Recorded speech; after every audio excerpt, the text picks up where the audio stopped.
The words hit me like a freight train, their impact sending shockwaves through my body. I froze, my hands still clutching the coffee mug, knuckles turning white. Massive fraud scandal, implicated Hughes. My ears rang as I strained to make out the hushed conversation between the two surgeons huddled nearby. Hughes. Garrett Hughes, my estranged husband. Fragments of their discussion pierced through the din of the crowded conference hall lobby. Criminal charges, federal investigation, millions lost. I squeezed my eyes shut, desperately wishing it were all a cruel misunderstanding.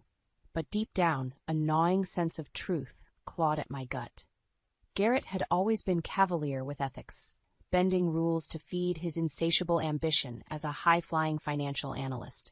I'd turned a blind eye for too long, rationalizing his moral lapses as the cost of success, until they finally shattered our marriage beyond repair. My hands trembled as I gathered my things, the pieces slowly clicking into place. The constant business trips, the hushed phone calls, the blatant lies, they all reeked of guilt and deception now. As I hurried out, dodging clusters of colleagues, fury blazed within me. How could he? After everything, did he have no conscience? No thought for the consequences? For Elise? The thought of my 16-year-old daughter stopped me in my tracks. Sweet, innocent Elise, already grappling with the pressures of teenage life. This would devastate her. I clenched my fists, resolve steadying my nerves. Not this time, Garrett. I wouldn't let you inflict more pain on our family. My heels struck the pavement with newfound purpose as I stormed out of the hotel. I had to get to the bottom of this, for Elise's sake. And God help Garrett Hughes if the whispers proved true. I burst through the door of our upscale apartment, chest heaving. Garrett looked up from the sofa, his expression a portrait of nonchalance that I'd grown to despise. Lena, I didn't expect you back so. Cut the crap, Garrett, I snarled, thunder in my voice. What the hell have you done? His brows knitted in confusion. What are you talking about? The fraud scheme. I closed the distance between us, stabbing an accusatory finger into his chest. All those hushed meetings and shady dealings. I heard everything at the conference. His mask finally shattered, dread hollowing his eyes. Who told you? I recoiled, repulsed. So it's true? You lying, depraved bastard. Garrett's complexion turned ashen. Lena, please, let me explain. But I was done listening to his lies. Explain what? How you risked our lives, our daughter's future with your crooked greed? Drawing myself up, I met his pathetic gaze with steel. You're going to come clean, Garrett. To the authorities, to our daughter, to everyone. I won't let you put us through hell again. Jaw clenched, I turned on my heel and strode out, each step fortifying my resolve. The monster of deception I'd unknowingly married was unraveling, and this time I would be the one delivering justice. I stormed back into the apartment, slamming the door behind me. Garrett was slumped on the sofa, head in his hands. He looked up at the sound, eyes bloodshot. You're back, he croaked out. Don't act so surprised, I spat. Did you really think I'd just slink away after your despicable betrayal? Garrett rose warily. Lena, please, you have no idea what I've been going through. My hands balled into fists. Oh, I think I have a damn good idea, thanks to those whispers at the conference. I never meant to. He trailed off, rubbing his temples. Things just spiraled so quickly.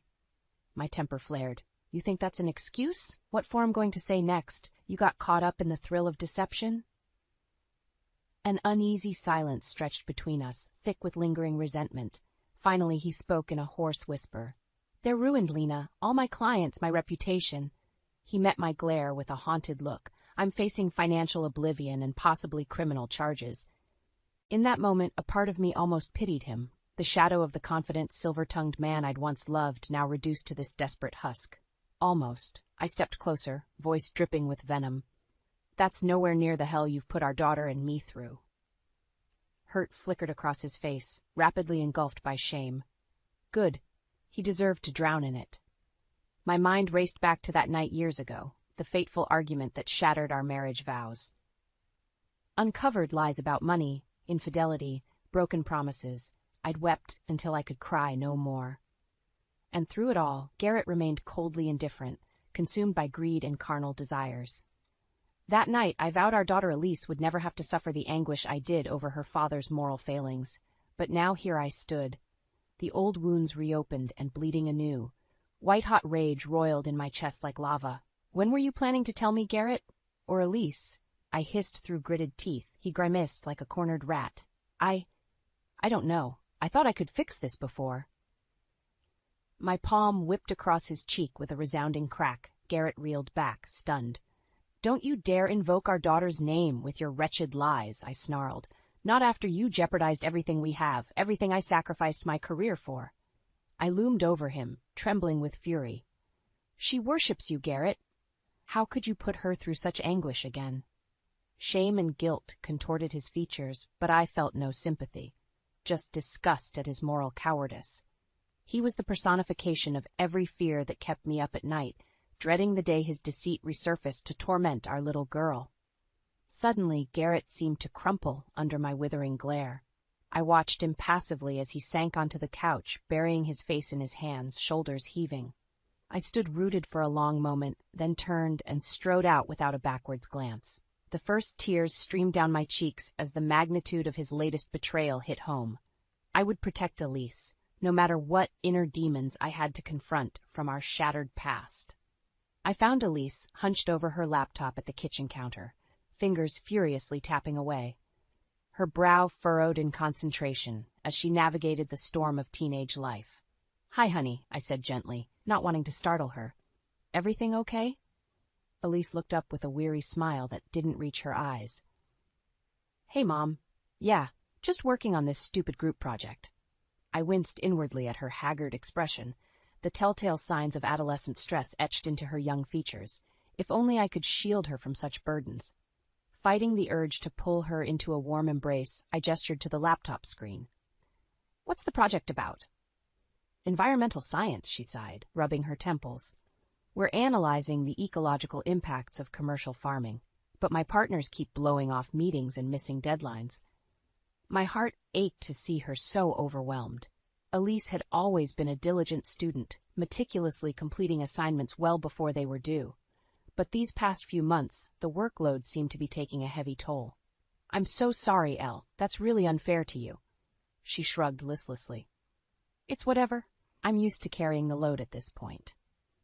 Those words cut deep, a brutal reminder that once again I'd failed to protect her from unnecessary hardship. Just like that night years ago when she overheard Garrett and I screaming at each other.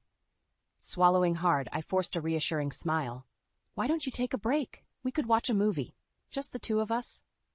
Elise hesitated, chewing her lip in that adorably pensive way she had since childhood. Finally, she spoke in a small voice that shattered my heart anew. Have you noticed people have been treating me differently lately?" My breath caught in my throat as she continued. "It's like they go out of their way to exclude me, whispering behind my back." She hugged her arms, suddenly looking so small and vulnerable. Did I do something wrong, Mom?" White-hot anger flared within me, aimed directly at the monstrous coward who'd brought such misery into our lives. I wanted nothing more than to rush over and enfold Elise in my arms, shielding her from this fresh betrayal. But I knew I couldn't. Not yet. Couldn't risk tainting her innocence before I fully grasped the serpentine depths of her father's transgressions. Suppressing my rage, I crossed over and placed my hands on her slender shoulders. "Listen to me, Elise," I said firmly. "You are the most kind-hearted, brilliant young woman I know, and anyone who treats you with anything less than respect doesn't deserve a second of your time or energy." She gazed up at me with those soulful eyes, silently pleading for reassurance and guidance. In that moment, I yearned to lay bare the sordid truth haunting our family once more. But I held my tongue, forcing a warm smile instead. "Trust me, honey, you haven't done anything wrong. Those people are just small-minded and intimidated by your spirit." I gently brushed a tendril of hair from her face. Bullies always lash out at the strong, the special ones who shine too brightly. Slowly, the tension drained from Elise's posture, her eyes regaining a spark of their familiar radiant self. "Thanks, Mom," she murmured, managing a small smile. I really needed to hear that." As she turned back to her work, I could no longer suppress the storm of conflicted emotions roiling within. Garrett would be made to answer for every one of Elise's tears, every shred of hardship he'd callously inflicted. My titanic quest for justice had only just begun. The next morning, I strode into my office at Mercy General with a renewed sense of purpose burning in my chest.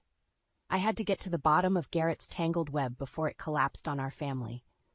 Sinking into my desk chair, I pulled up his name on my computer, grimly scanning the search results. Article after damning article detailed a shocking saga of fraud, deception, and shattered lives. Multi-million-dollar Ponzi scheme, offshore accounts, disgraced hedge fund manager. My stomach twisted as I read about investors and retirees left destitute, life savings siphoned away by Garrett's unquenchable greed. How could he have been so heartlessly reckless, so morally bankrupt? One particularly lurid piece caught my eye. An exposé from a local paper written by a journalist named Alexis Harmon. I vaguely recalled her as an up-and-coming reporter known for her uncompromising pursuit of the truth. Perhaps she could help unravel this sordid tangle. I quickly jotted down her contact details, resolving to reach out shortly. But first, one other avenue required exploring. I leaned back, worrying my lower lip as I typed out a familiar name, Malcolm Brooks. One of Garrett's closest colleagues during his heyday on Wall Street, Brooks had been disgraced a few years back in an insider trading scandal. He and Garrett had been thick as thieves until Brooks landed in prison while Garrett escaped culpability through dumb luck and clever maneuvering. If anyone had insight into the depravity Garrett was capable of, it was Malcolm. A short while later, my phone buzzed with a New York area code. Taking a steadying breath, I accepted the call. Malcolm Brooks speaking. Mr. Brooks, I said evenly. This is Lena Barkley, Garrett Hughes' wife. A momentary silence crackled over the line before he responded, surprise tinging his gruff tone. Well, isn't this a blast from the past? To what do I owe the pleasure, Mrs. Barkley? I paused, weighing my words carefully. I think you know exactly why I'm calling. Another beat of silence before a low, bitter chuckle. So you finally caught a glimpse of that worm's true colors, did you? Can't say I'm surprised. Garrett Hughes was always 2 shakes away from an ethical freefall. My breath caught in my throat at his venom-laced words, the pieces falling into sickening clarity. All those years ago, beneath my willful ignorance, I must have sensed Garrett's capacity for such monumental betrayal. That's what poisoned our relationship, our family, from the very start. I swallowed hard against the lump of guilt burning in my throat. Mr. Brooks, I need your help to undo the damage he's caused, for my daughter's sake. Walk me through everything you know. He made a low, scoffing noise. Of course, wouldn't want little Garrett Jr. growing up with Daddy's stench all over her.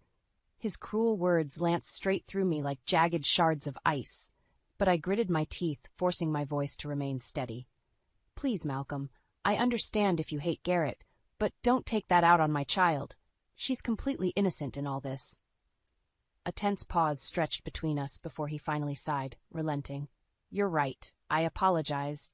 That was uncalled for. I leaned forward, clutching the phone tightly. So you'll help me bring him down before anyone else gets hurt? Another weighted pause before he muttered. Yeah, I'll help you burn that snake straight to the ground. Spine ramrod straight, I listened with cold determination as Malcolm laid bare the full, sickening scope of Garrett's depravity. Breached ethics, illegal trades, hollowed out companies, and ruined lives littering his path like grisly roadkill.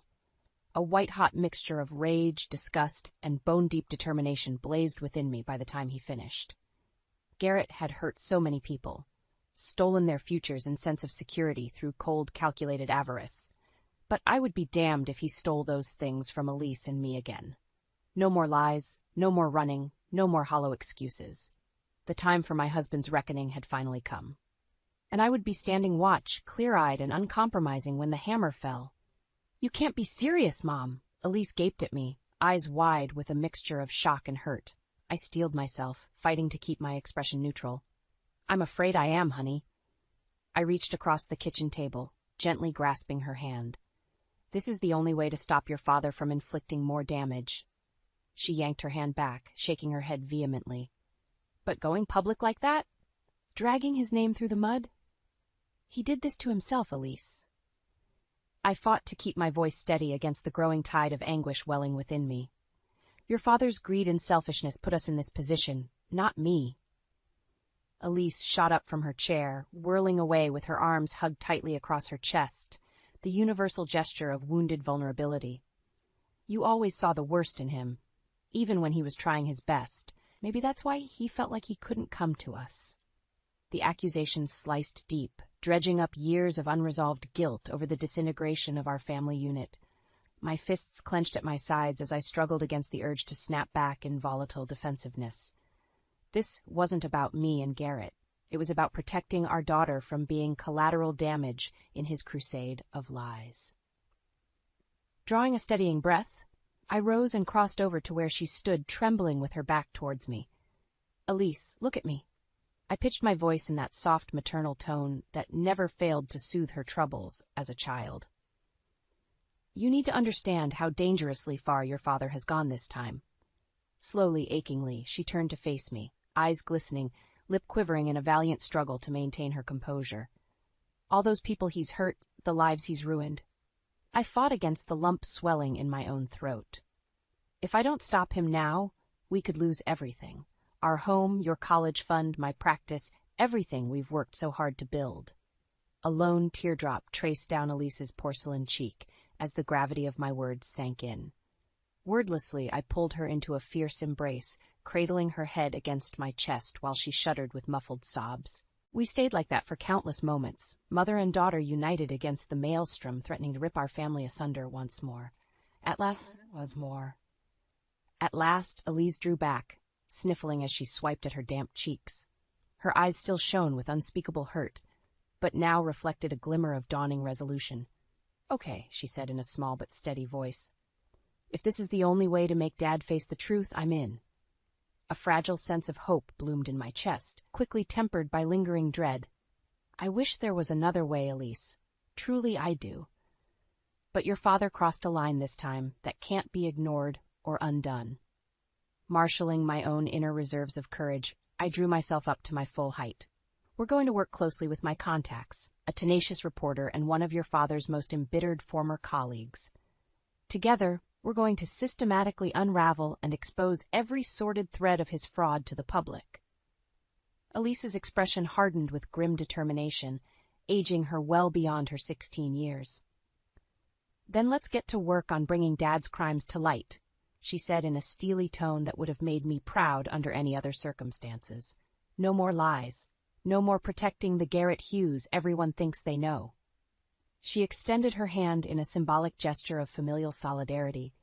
It's time he faced the consequences for who he really is. Our eyes locked, two affronted warriors bound by unbreakable blood and shared betrayal, vowing to settle an overdue personal reckoning. Squaring my shoulders, I grasped her hand in an unbreakable filial vice. Agreed. It's finally time for the world to meet the real Garrett Hughes. And on that fateful day, the wheels of my husband's inevitable downfall were finally set into irreversible motion. The rhythmic tapping of my foot matched the pounding of my pulse as I sat tensely watching the clock. Any minute now, Alexis Harmon's blistering exposé on Garrett's crimes would go live on the Hartford Chronicle's website. Elise shifted next to me on the sofa, her own restless energy bleeding through. A myriad of emotions flickered across her face: anger, sadness, trepidation. My heart ached to see the loss of her youthful innocence playing out so vividly. Squeezing her hand, I gave what I hoped was a reassuring smile. "It's going to be okay, honey?" She managed a wan nod, lips pressed into a grim line. Her phone buzzed, and she quickly silenced it, no doubt responding to yet another concerned message from a friend who'd inevitably seen the firestorm brewing on social media. Suddenly, my own phone rang, the call I'd been bracing for. Drawing a fortifying breath, I accepted and brought it to my ear. "It's done." Alexis Harmon's crisp voice sounded tinny but resolute. "The article just went live, complete with that paper trail from your source detailing every sordid dime Garrett pocketed illegally over the years." "Thank you, Alexis," I said, squeezing Elise's hand tighter.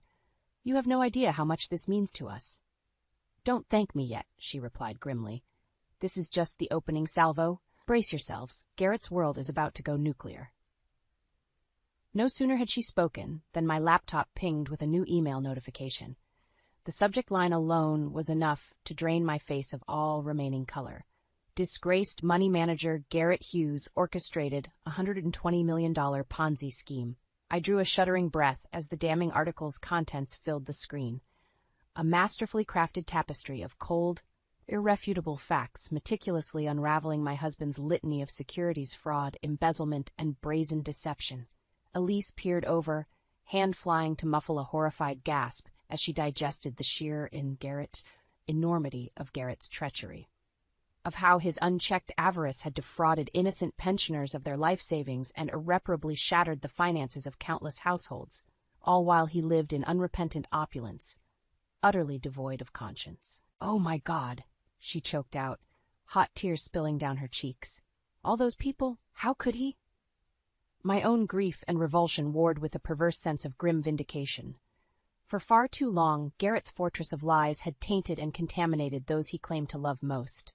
Now, at long last, the floodgates had finally burst open, a searing light shining upon the bottomless pit of deceit and moral bankruptcy he'd chosen to wallow in. Clutching my daughter's trembling form, I could only watch numbly as the first furious reactions began rolling in. Outraged tweets and Facebook rants from defrauded victims and scandalized observers alike. One particularly visceral comment seared itself into my memory. "Garrett Hughes is a vile, avaricious monster who deserves to rot in jail for the rest of his miserable life."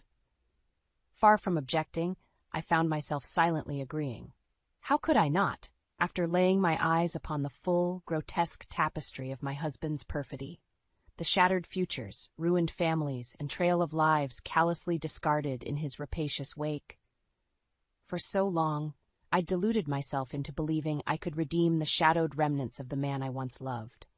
That faint glimmers of decency still resided within Garrett's withered soul. But confronted with such nightmarish evidence of his depravity, I realized I'd been clinging to a fantasy, a desperate mirage of the husband and father he should have been. The truth was more brutal, more horrifically absolute. Garrett Hughes was a pathological con man without a shred of empathy or remorse, and he needed to be stopped before his poison seeped into any more innocent lives. The reckoning was nigh. As the first bombshell detonated across the mediascape, I could only steel my resolve for the seismic upheavals still to come. No more turning away, no more deluding myself about second chances, only hard truths and the personal justice I'd fought so hard to deliver. The pounding on the front door echoed through the apartment like a judge's gavel. Elise and I exchanged a loaded glance, her eyes still rimmed with red from the night's endless tears. "Stay here," I murmured, rising to my feet on legs that trembled ever so slightly.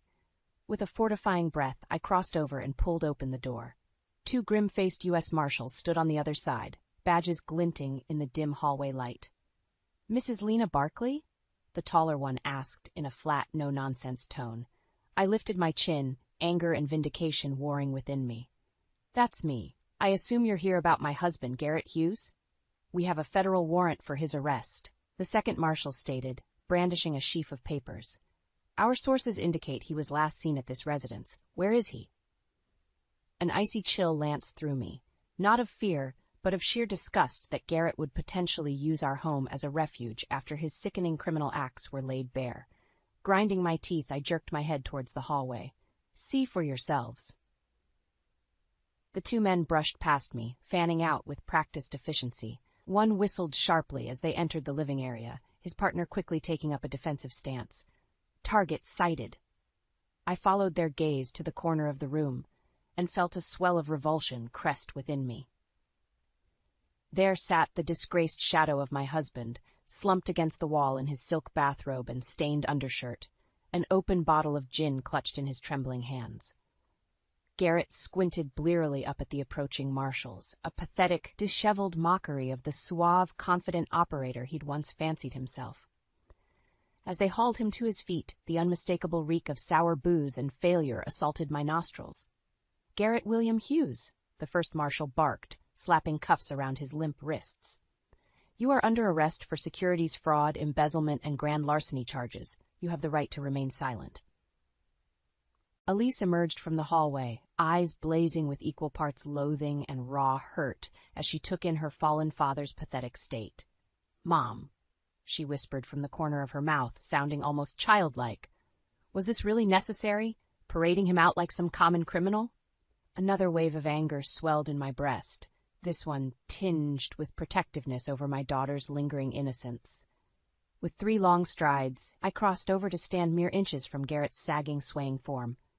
"Look at her," I spat, jabbing a finger towards Elise's stricken face. "Look at the anguish you've put this beautiful girl through, you selfish bastard." His head lolled up, bloodshot eyes struggling to focus on our enraged features. "Lilina? Elise? I?" "Save it, Garrett," I snarled, revolted by his meager attempt at drunken contrition. "We don't want to hear any more of your lies." Elise stepped forward then, every ounce of her petite frame radiating white-hot fury. "Do you have any idea how many people's lives you destroyed, all for a bigger penthouse and sports cars?" Her voice dripped with caustic venom. "You're a pathetically greedy, soulless husk of a human being." Garrett recoiled as if struck, the haze of inebriation doing nothing to mask the spasm of naked shame contorting his features. But it wasn't remotely enough to temper the flames of disgust consuming me from the inside out. "You're right, Elise," I seethed, unable to tear my disgusted glare from his slack, pitiful visage. "He doesn't deserve a single ounce more of our anguish or tears." Straightening my spine, I fixed him with eyes of purest ice. "Take him away, officers, and if I never have to lay eyes on this wretched, morally bankrupt husk again, it'll be too soon." Yet as the marshals wrestled the handcuffed Garrett towards the door, our splintered family's legacy of generational trauma festered in the air between us, like an open wound.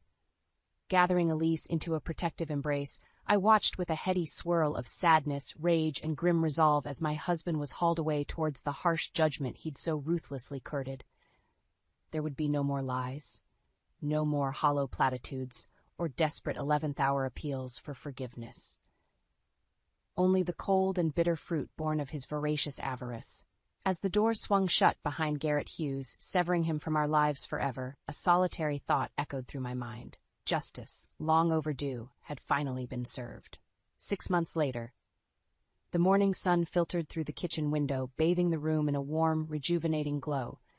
I sipped my coffee, savoring the rich aroma and tranquil silence. So much had changed, yet it felt like lifting a crushing weight from my shoulders. The financial fallout from Garrett's crimes had been severe. Between the court-ordered restitutions and legal fees, our prosperous lifestyle quickly became a memory. But I didn't lament its passing, not when I finally felt liberated from his toxic legacy.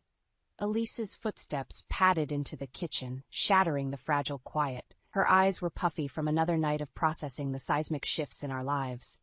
But a small, peaceful smile tugged at the corners of her mouth. "Morning, Mom." I returned the smile, chest swelling with maternal pride. "Good morning, sweetheart." Gesturing to the stack of college brochures scattered across the table, I arched an eyebrow. "Anything catching your eye?" Elise sank into the chair opposite me, worrying her lower lip in that familiar pensive way. "A few possibilities. The scholarship money definitely helps expand my options." My heart clenched, guilt rapidly dousing the warm glow. If not for Garrett's catastrophic greed, Elise's application process wouldn't be weighed down by such pragmatism. "Honey, I'm so sorry you even have to worry about." "Stop," she cut me off firmly, that fierce spark shining through once more. "What's done is done, remember? We're not going to keep torturing ourselves over Dad's mistakes." I blinked, caught off guard by her adamant maturity. When had my little girl grown into such a resilient, self-possessed young woman? Reaching across the table, I gave her hand an affectionate squeeze. "You're right. We've finally exorcised that demon from our lives. No more looking back." Elise squeezed back, her warm smile broadening. "Exactly. We've got a fresh start ahead. Just you and me, Mom. Like it's always been." My breath hitched at the swell of emotions rushing through me. She was right. Through all the tumult and betrayal, our bond had remained unbreakable, an indomitable constant. No matter how deeply Garrett's deceit had burrowed, he could never extinguish the profound, unconditional love between a mother and her daughter. Nodding fiercely, I blinked back nascent tears of gratitude and release. "You and me against the world, kiddo. Always and forever." Elise's radiant smile was all the assurance I needed that we'd persevere, stronger, wiser, and steeled against any future maelstroms life might hurl our way. Because that unshakable foundation of love and trust was one pillar Garrett Hughes could never hope to crumble, no matter how greedily he indulged his worst impulses. With a contented sigh, I rose and began gathering our dishes, basking in the tender domestic ritual. The path ahead was rife with challenges, to be sure, but also brimming with possibilities neither of us could scarcely imagine yet. One thing was certain: the shackles of lies and moral cowardice had finally been shattered. Elise and I were free to author our own story on our own unbending terms. A sudden notification from my laptop caught my eye. I moved over and felt my eyebrows climb as the latest breaking news headline flashed across the screen. Disgraced money manager Garrett Hughes sentenced to 25 years in federal prison for orchestrating $120 million Ponzi scheme. A heaviness seemed to lift from my very soul as the words sank in. At long last, the ultimate cosmic arbitration had been delivered. Garrett's insidious misdeeds would no longer corrupt and metastasize in the shadows. He alone would answer for the countless lives he'd callously upended in pursuit of ill-gotten fortunes. Poetic justice, whether he was spiritually capable of appreciating it or not. Elise peered over my shoulder at the screen, her unburdened expression hardening into one of cool stoicism. Without a word, she reached past me and emphatically closed the laptop, shutting out her father's sins like a swiftly banished ghost. Our eyes met, shining with mutual catharsis. Betrayal and trauma had bent but not broken us. If anything, the lacerating trials had galvanized our resilience into an indestructible foundation to build anew. As a fresh wave of morning sunlight washed over us, I made a silent vow to ensure the remaining years of Elise's childhood would be swaddled in unconditional warmth, wisdom, and renewed family bonds. Crossing the space between us, I pulled my daughter into a fierce, lingering embrace. When we at last parted, our faces reflected brilliant mirrors of steadfast love and hope for the future shimmering just over the horizon. For while Garrett Hughes's karmic path ended in a prison cell, ours continued to hell. Ever onward, uplifting, inspiring, and blazing towards brilliant new horizons of our own authoring.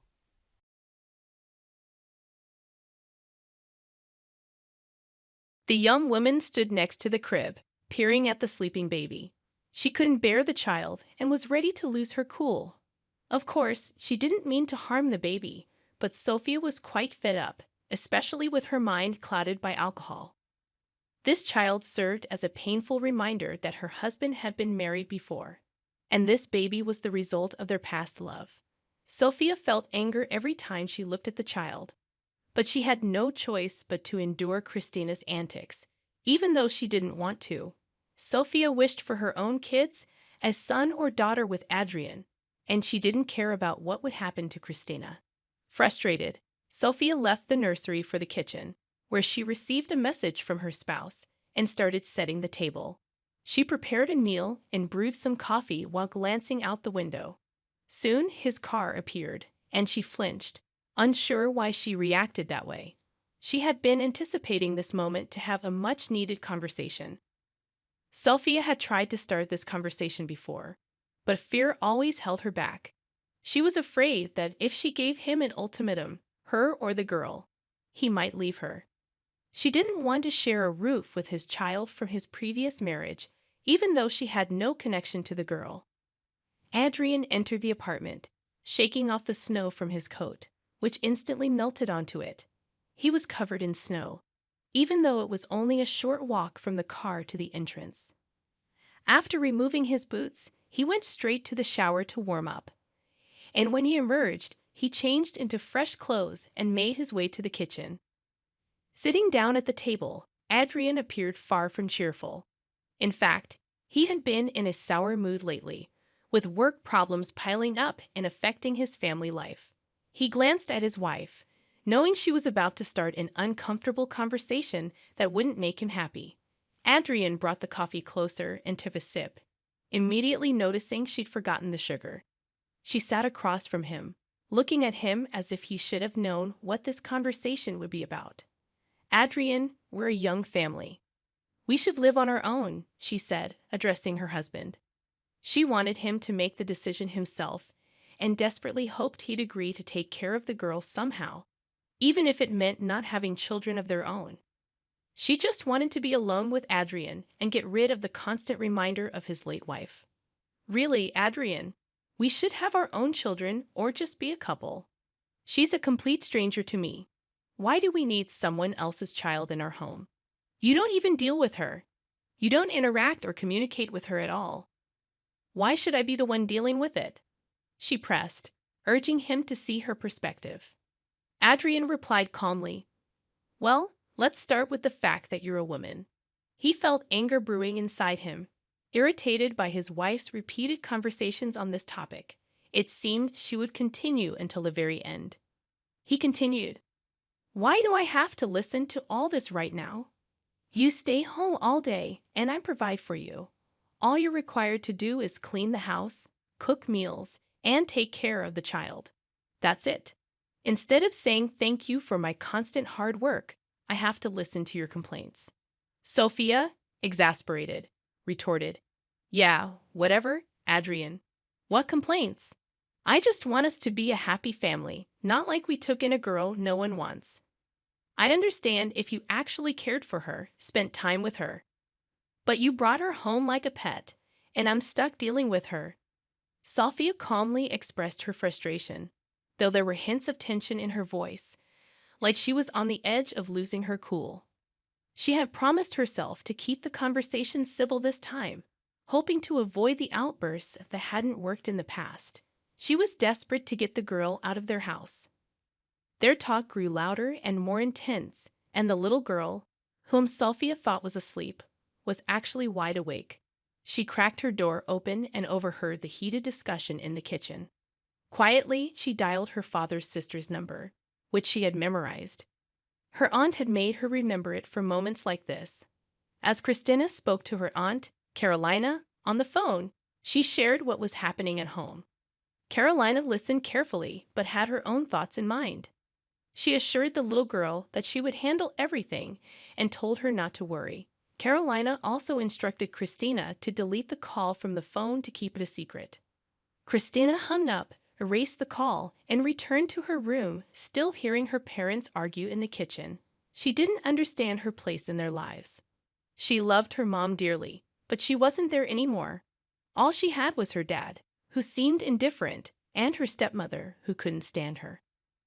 In her room, Christina tried to distract herself, clutching her favorite toy her mom had given her. She tried to fall asleep, all the while hearing her parents' unpleasant conversation in the background. The discussion in the kitchen continued, causing discomfort for everyone involved. The man grew increasingly irritated. After a long and exhausting day at work, he just wanted peace and a quiet evening, free from arguments. He couldn't care less about what Sophia wanted to discuss. But Sophia was determined to finish the conversation, stating, "Adrian, you said you loved me when we got together, and you promised there would be no mention of the past. Instead, you brought a girl into our home. I want you to understand that she doesn't belong here. Can't you see it? What will become of her as she grows up? Do you know what happens to girls who live in a family where they're unwanted? They end up pregnant at 15. I don't want her burdening us with a child in the future because that's what will happen. She's not needed here. Don't your late wife's relatives have someone who could take her in?" Adrian was surprised that Sophia hadn't erupted into hysteria yet. The conversation continued, and she remained composed. Evidently, this talk was truly significant to her. "I'm her father, so it's my responsibility to take care of her. But I don't have time because I work. You're a woman. It's your job to take care of the kids. Besides, I'm not interested in having more children. So, if you want kids, we won't have any more together. You already have a child," Adrian replied somewhat rudely. He grabbed his plate of food and retreated to the living room, turning on the TV to drown out his wife's words. Meanwhile, in the kitchen, Sophia sat at the table, her face buried in her hands. She had hoped this conversation would change things, but deep down, she knew it wouldn't. Time had passed, and her attempts to break through this wall had failed. She glanced at her husband, who shook his head in disagreement. Feeling defeated, she stood by the doorway, wondering if she would ever succeed. The answer eluded her. Cleaning up the kitchen, she put away the food and then went to bed, wrapping herself in a blanket and quickly falling asleep. Late into the night, the man sat on the couch, haunted by his wife's words echoing in his mind. He partly agreed with her. The girl wasn't wanted in their home. Yet, he couldn't just send her away to an orphanage. Days passed, marked by a biting cold that arrived unexpectedly early. Winter had come with a fierce chill, freezing everything in its grasp. The man kissed his wife goodbye and ventured into the snowstorm, bundling up against the icy winds. His wife watched, worried about his journey. Lately, she had been preoccupied with thoughts of his ex-wife's fate, a tragic car accident that left him with their daughter. The girl's presence in their home irked Sophia. She and her husband had agreed to send her away to a boarding school once she grew older. But Sophia didn't want to wait. Frustrated, she poured herself wine, trying to cope with the situation. Meanwhile, the little girl, half awake, stumbled in the dark, knocking over a glass and Sophia's favorite mug. Sophia's temper flared unexpectedly. She scolded the girl, her anger boiling over.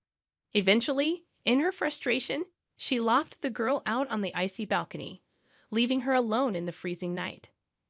The little girl was only wearing a thin tank top, and in that cold weather, she quickly felt the freezing chill.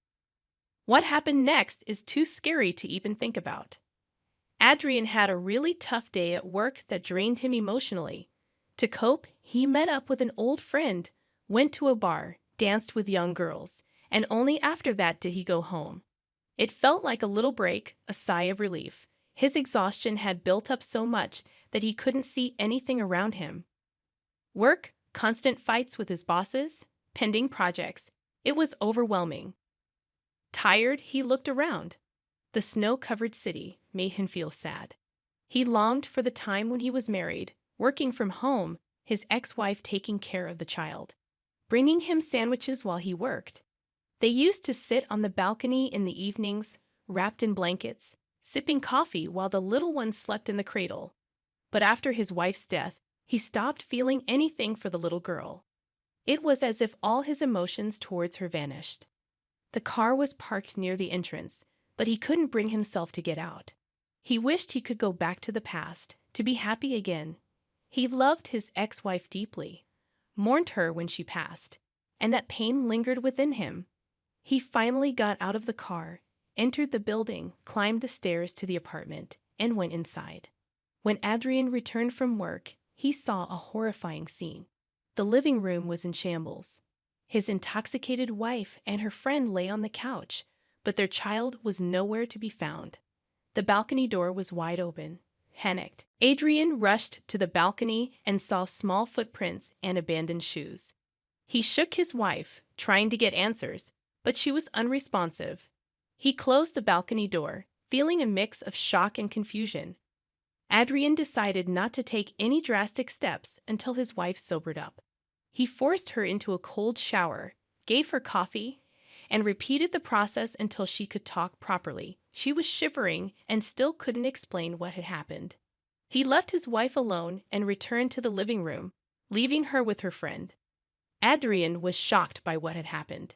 He couldn't sleep until 4 a.m., realizing he had to work the next day, or rather that day.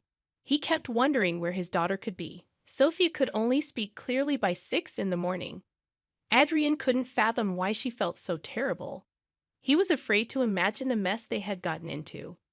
Sophia said his sister had taken little Christina. Adrian froze, not understanding why Caroline was involved. Without dealing with his wife, he quickly got ready and went to work. Throughout the day, he couldn't shake the need to visit Caroline and have a proper conversation with her. After work, despite the heavy snowfall, Adrian drove to his sister's place at the other end of the city. He parked near her familiar house, knocked on the gate, shivering in the cold. Caroline appeared at the doorstep, a beautiful young woman with long braided hair. She led her brother inside, and he explained he couldn't stay long due to the snow.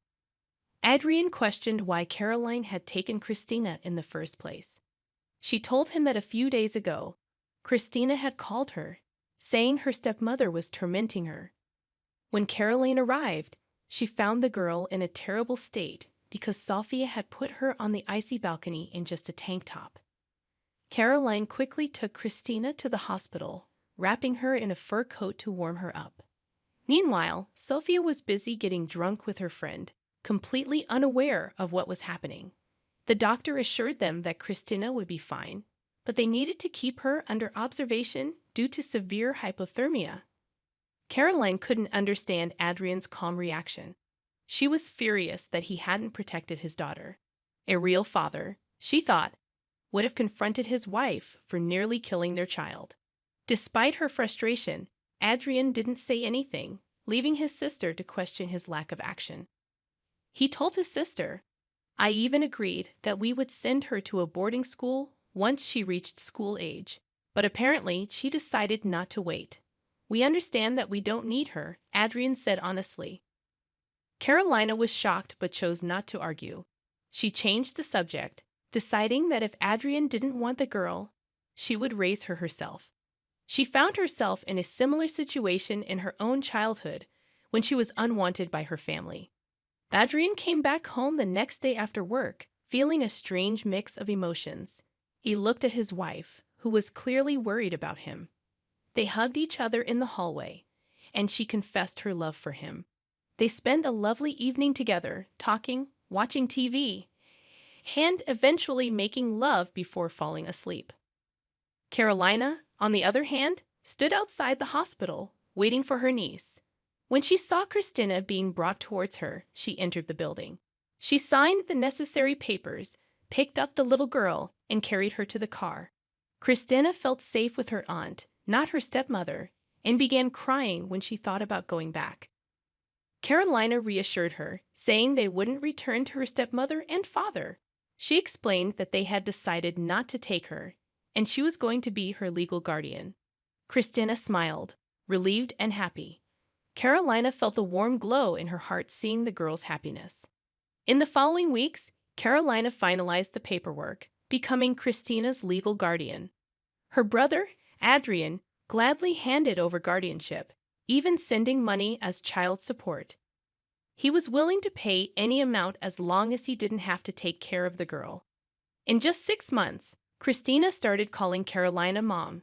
They built a life together, facing challenges but also learning from each other. Carolina helped Christina learn basic skills, and the little girl quickly became independent. She went to daycare happily, and they lived together, practically inseparable. Despite occasional disagreements, Carolina cherished the little girl and loved her dearly. The past didn't matter anymore. What mattered was that Christina was safe and happy.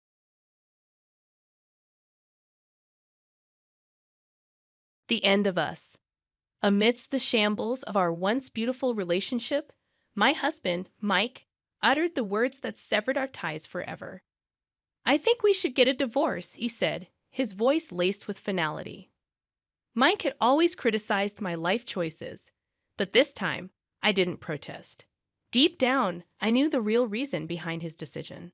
As I signed the divorce papers, I handed them over to Mike. His confusion was evident. He expected resistance, a fight, but I had none left in me. "I won't contest the divorce," I said, surprising him with my calm acceptance. "I hope you find the help you need in this world." The divorce proceedings began, and I, Christine, found myself navigating the unfamiliar territory of separation from a man I had spent a decade with. Mike, the CEO of a real estate company, had gradually become a stranger in our home. The cracks in our relationship had surfaced 6 months ago. Mike's growing business commitments meant he was rarely at home. The man who once cherished our time together was now perpetually absent. Weekends, once reserved for family, turned into solitary moments for me. Childless and feeling increasingly isolated, I questioned my worth as a wife. I wondered if Mike's absence was a reflection of my inability to bear children. Our intimacy dwindled, and I found myself desperately seeking his attention. One evening, I confronted him during one of his horse racing sessions, hoping to salvage what was left of us. But he dismissed me with callous indifference, absorbed in his gambling pursuits. I mustered the courage to voice my grievances, only to be met with his irritation. His harsh words cut deep, unraveling the love we had once shared. The man who had once treated me like a princess had transformed into a stranger, indifferent to my pain. In that moment, my suppressed emotions erupted like a volcano. I shouted back, my voice laced with hurt and betrayal. I couldn't comprehend how the man I fell in love with had become so callous, so devoid of empathy. As I reminisced about our days filled with love, I realized that our marriage had become a mere facade.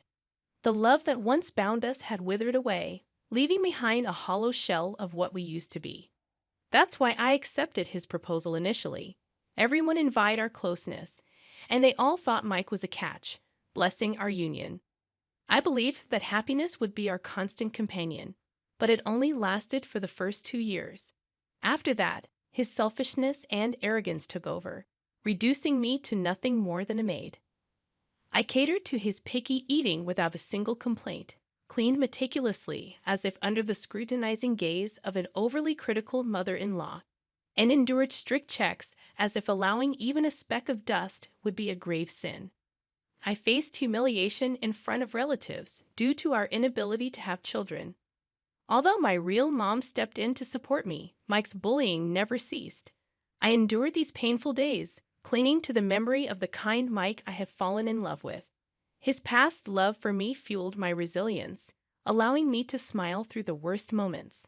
But now, the Mike in front of me seemed like an entirely different person. He yelled at people based on his mood and found my existence bothersome. I questioned why he chose to live with someone he clearly found so irritating. I would have preferred he cast me aside if I annoyed him that much. In the midst of these disheartening thoughts, Mike uttered the unthinkable. "You've become a drag. You used to be obedient and cute, which is why I married you. I didn't expect you to become this annoying, wrinkled old lady. You frustrate me, and you can't even have kids.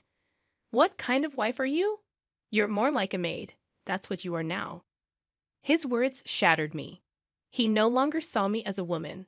I had suspected it, but hearing it directly from him was a devastating blow. What had these 10 years meant? I had faithfully supported Mike, believing in his love for me. I thought this rough patch was temporary, that we would return to the happier days, and I believed I was the woman he cherished the most. Yet now, he regarded me with clear irritation, almost disdain. Was this the reward for my unwavering support over a decade? If so, it felt like a cruel joke from the universe. My sorrow turned into a potent mixture of hatred and anger. "Being around you exhausts me," he said, leaving me speechless. Unable to find words, I clenched my fists. Seeing my reaction, Mike grabbed his cigarettes and left, probably not planning to return that night. Staring at the door he had walked out of, I was dumbfounded. Memories of our happier days flashed before my eyes, and in the solitude, I found myself crying out loud. That fight had created a chasm between Mike and me.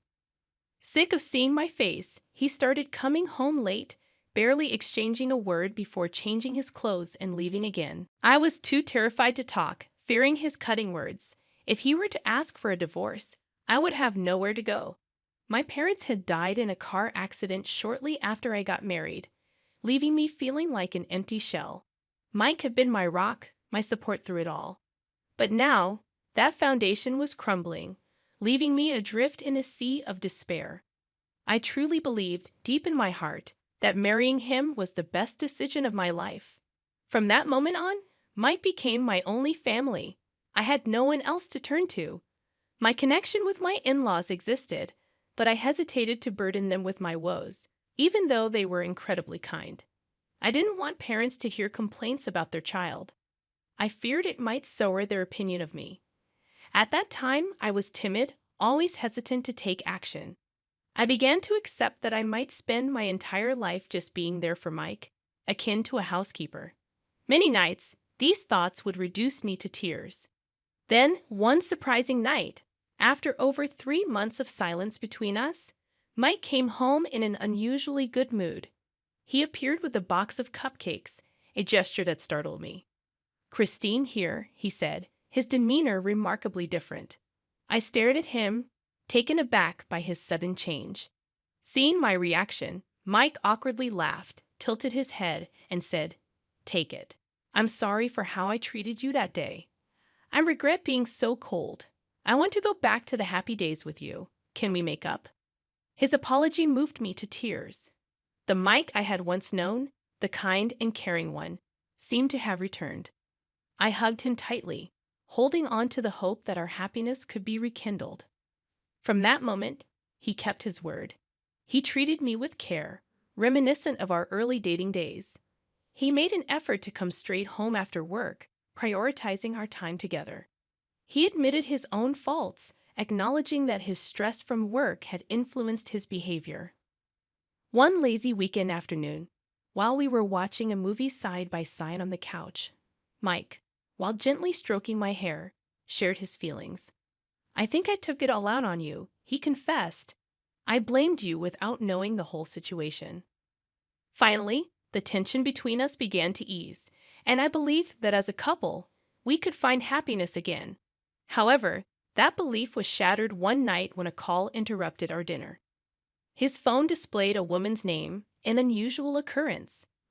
Mike hastily answered it, looking panicked, and then hurried outside to continue the conversation, perhaps not wanting me to overhear. This was the first time since our reconciliation that he had taken a call privately. Suspicion crept in, and I decided to probe gently. "It's rare for you to take a call outside, especially someone from work," I said, my voice laced with concern. Mike's response was too rehearsed, too forced. "Oh yeah, kind of," he replied, avoiding eye contact. "You know, I'm going to step down soon and venture into a new business. It was one of the employees consulting about that." His words didn't match his demeanor, and alarm bells started ringing in my mind. "It's tough, right?" I said, feigning understanding, but deep inside, I had a sinking feeling. In that moment, a thought crossed my mind, a word that sent chills down my spine: cheating. Could Mike be cheating on me? Suddenly, all the love I had for him turned cold. I decided to investigate thoroughly. With my carefully saved money, I hired a skilled lawyer experienced in infidelity cases and a private investigator to track Mike's actions. My suspicions were confirmed. He was indeed cheating on me with a 20-year-old girl from his workplace. The report in my hands detailed the duration of their relationship, confirming my worst fears. I was dumbfounded as I sifted through the papers the detective had handed me. Mike had been involved with this woman for over 5 years, with brief breaks in between. Their relationship had rekindled on the very evening he had called me during dinner. That tumultuous period between Mike and me. It was because he and this woman were getting along splendidly. Mike's sudden attempts at reconciliation were just a ploy to seek comfort after she rejected him. I realized I had merely been a convenient pawn in his game. It was then that I decided to take matters into my own hands. Seizing an opportune moment when Mike claimed to be on a business trip, I headed to a specific location. Revenge burned hot within me. Sometime after his infidelity was exposed, Mike smoothly transitioned into his new company. He celebrated his achievement with a lavish dinner at home, where we exchanged polite words but maintained the standoffishness we had experienced during our rough patch. Investigations revealed that Mike's lover was possessive and jealous, making him ignore me as a woman to please her. He deliberately created an atmosphere of hostility, treating me like a punching bag when he was frustrated. She exploited my absence on social media and spilled their secrets online, inadvertently giving away their thoughts. With this evidence, I was armed for the confrontation. Amidst our tension, Mike, visibly irritated, handed me a note. "I don't want to eat your cooking," he spat. "Do you even realize who keeps you afloat? I wasn't giving you money every month for you to waste it like this." His fury didn't faze me. As I glanced down at the paper, the word divorce leaped out at me. Mike, shamelessly and without remorse, demanded a divorce, probably assuming that after the mental toll of the past 6 months, I'd readily accept. Though I saw through his motives, I chose silence. "Fine, there we go," I said, my smile masking my determination. Swiftly, I handed him back a signed contract from a divorce lawyer. His dumbfounded expression didn't deter me. I began to pack my essentials, having anticipated this moment, since I had glimpsed his lover's social media, knowing he would ask for a divorce today. Ignoring his attempts to call me back, I swiftly departed the house that, despite its toxic atmosphere, had once been a place of happiness for us. The following day, I contacted the company where Mike's lover worked. She was a new employee at the main branch, and her involvement with Mike had started after a mistake at a drinking party. She was now 5 months pregnant, undoubtedly carrying Mike's child. To confront them with this shocking truth, I invited them to the chairman's house that night. "Please come to the chairman's house tonight. I need to talk to you," I said over the phone, specifying her lover's name. Without further discussion, I hung up, bracing myself for the confrontation that would unfold as the night deepened. At the agreed time, the two arrived at the chairman's house, their faces filled with unease. Mike, his expression furious, seemed to have received frantic calls from his family. Ignoring the tension, I spoke up. "Hey, Mom." As Mike entered the living room, he confronted his mother loudly, demanding answers. "What's going on? Why didn't you answer the phone? What's this?"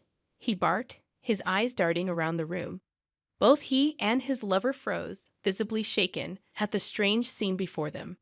"Don't you get it by looking? I thought we'd all have a nice dinner together. I invited some of your relatives, the representatives of the Smith family," I said calmly. They were sipping whiskey, waiting for their return. "Ah, Mike, it's been a while. We've heard you have something to tell us. That lady over there seems to be pregnant, isn't she?" one of the confused relatives asked.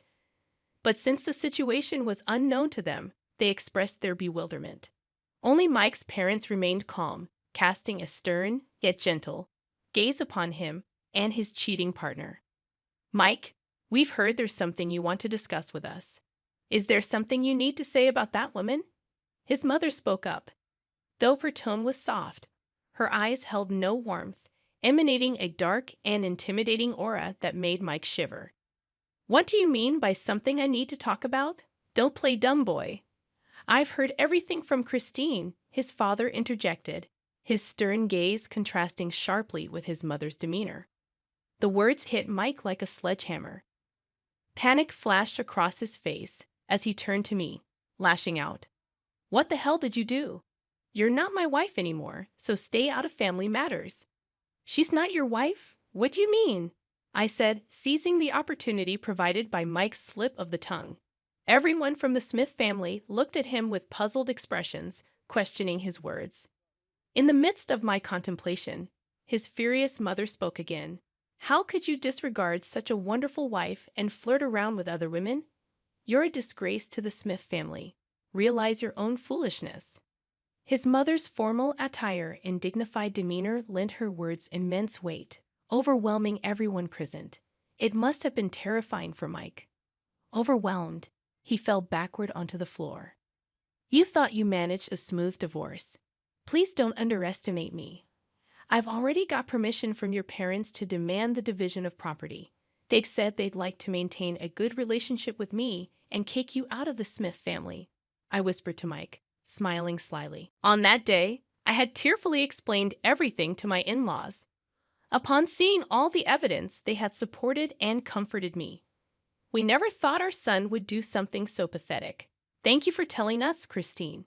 We're sorry for all the pain we've caused you," his parents had said, showing me genuine warmth. They had cooperated with my plan, informing all the relatives who had celebrated our marriage of the situation, ensuring no one would side with Mike. As his mother continued, her voice filled with disdain, "Please never set foot in this house again. I don't ever want to see your face." "That's a shame," she repeated, her tone cutting through the room. The deep bond between his father and mother made cheating unthinkable for them, making their son's actions even more repulsive. "Oh, I almost forgot." I turned to the mistress, who was watching the scene in shock. Fear filled her eyes as I handed her a medical report, revealing the shocking truth. "You know that kid isn't Mike's, right?" I said, dropping the bombshell. The mistress looked stunned and panicked, her eyes darting between me and Mike. "How did you get pregnant with a child from infertile Mike? I'd love to know how you pulled that off. Care to enlighten me?" I teased them with a playful tone, while the color drained from the mistress's face. In a fit of rage, Mike confronted her, needing to be held back by his father and the other men. I had successfully driven a wedge between Mike and his mistress, leading to their breakup. She ended up raising the child alone. while Mike begged to come back to me. Of course, I turned him away. I proceeded with the divorce and secured a substantial portion of the property through my lawyer, armed with all the evidence. Completely defeated, Mike complied with everything the lawyer demanded. Afterward, with the help of Mike's parents, I began working as a secretary in a company owned by his father. His mother, concerned about me living alone, invited me to stay. Eventually, she suggested I become their adopted daughter.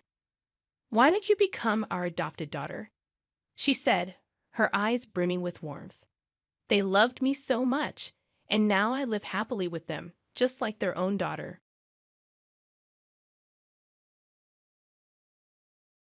My name is Amelia, and I was living what appeared to be a perfect life. At least that's how it looked from the outside.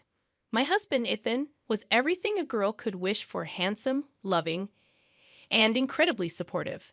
We met during our college years, and it was practically love at first sight. We both felt an instant connection that quickly transformed into a deeply meaningful relationship. Oh, come on, Amelia. Let's go to that art gallery I was telling you about. Trust me, you're going to love it, Ethan would often say, enthusiastically pulling me into new experiences. You and your art galleries. Fine, let's go, I'd laugh. I loved his passion for art and life itself. He had a way of making everything seem beautiful and worthwhile. Eventually, Ethan proposed, and we had a wedding that was nothing short of magical. The venue was a gorgeous estate with sprawling gardens lit by the golden glow of sunset, and then by twinkling stars. Our friends and family cheered, their joy palpable as we sealed our vows with a kiss. "As long as we both shall live," Ethan murmured, his eyes locked onto mine as if he were memorizing my soul. "And beyond," I whispered back. That moment felt like a beautiful bubble where only the two of us existed. For a while, I let myself believe that this was it, the happy ever after that every girl dreams of. However, even a picture-perfect life has its shadows, and mine had a name: Carol, Ethan's mother. Right from the start, I could sense her disapproval.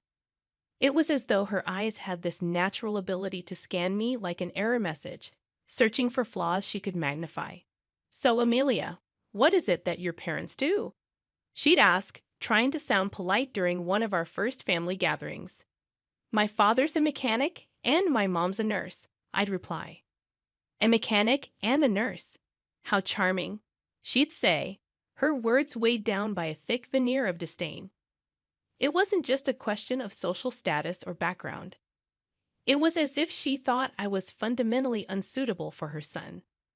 While Ethan saw me as his equal, a partner to navigate life's ups and downs, Carol saw me as something far less flattering. She would scrutinize my every move, every decision, as if trying to spot some fatal flaw that would make me unworthy of Ethan's love. Despite this, I held on to the belief that love would conquer all obstacles. I was happy and deeply in love with Ethan. We had built a life together, bought a beautiful home, and were making plans for the future. But little did I know that the seed of discord that Carol had planted was about to grow into an insidious tree, its roots threatening to tear apart the life Ethan and I had lovingly built. So the years passed, turning the page to a chapter I never expected, beginning with what seemed like innocent visits from my mother-in-law. If only I'd known the dark turns that lay ahead. In the first couple of years of our marriage, Ethan and I delved deeper into our careers, navigated our shared ambitions, and eventually bought a house that seemed like something straight out of a romance novel. A charming 2-story home with a white picket fence and a garden we couldn't wait to fill with memories. We were on cloud 9, arranging furniture, selecting paint colors, and envisioning the many holidays we'd spend in our sanctuary. Just when it seemed like life was going perfectly, Carol started to visit more frequently. At first, these visits appeared to be well-meaning gestures from a mother who wanted to be a part of her son's life. "Amelia, my mom's planning to visit this weekend," Ethan would announce. "I know things have been a bit strained, but maybe she's coming around. I think it would mean the world to her if you were there," he'd say, his eyes filled with an optimism I wished I could share. Ethan, it's not that I don't want to get along with Carol. I do, but you know how these visits usually go. I'd reply, hoping he could hear the trepidation in my voice. I know, babe, but families are complicated. Let's give it another try for us. He'd say, hugging me tightly as if he could squeeze out the worry and apprehension.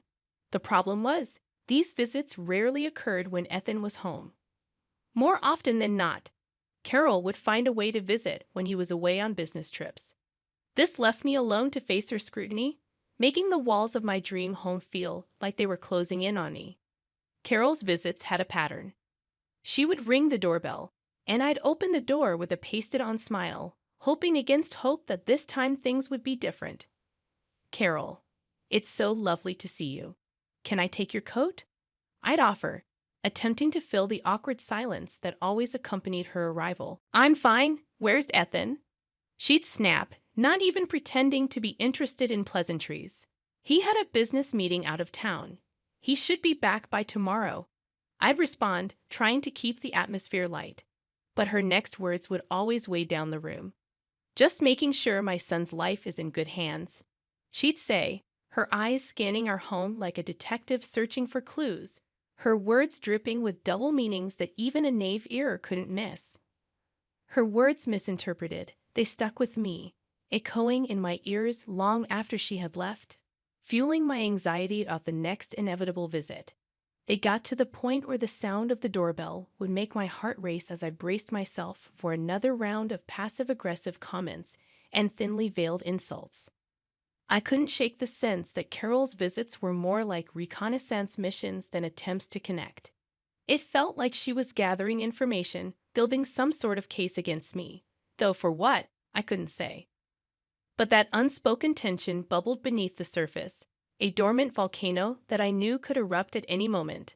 I just didn't know how or when until the day came that transformed those fears into a horrifying reality. Ethan had just left for a week-long business trip, and I found myself alone in our house. That solitude was a double-edged sword.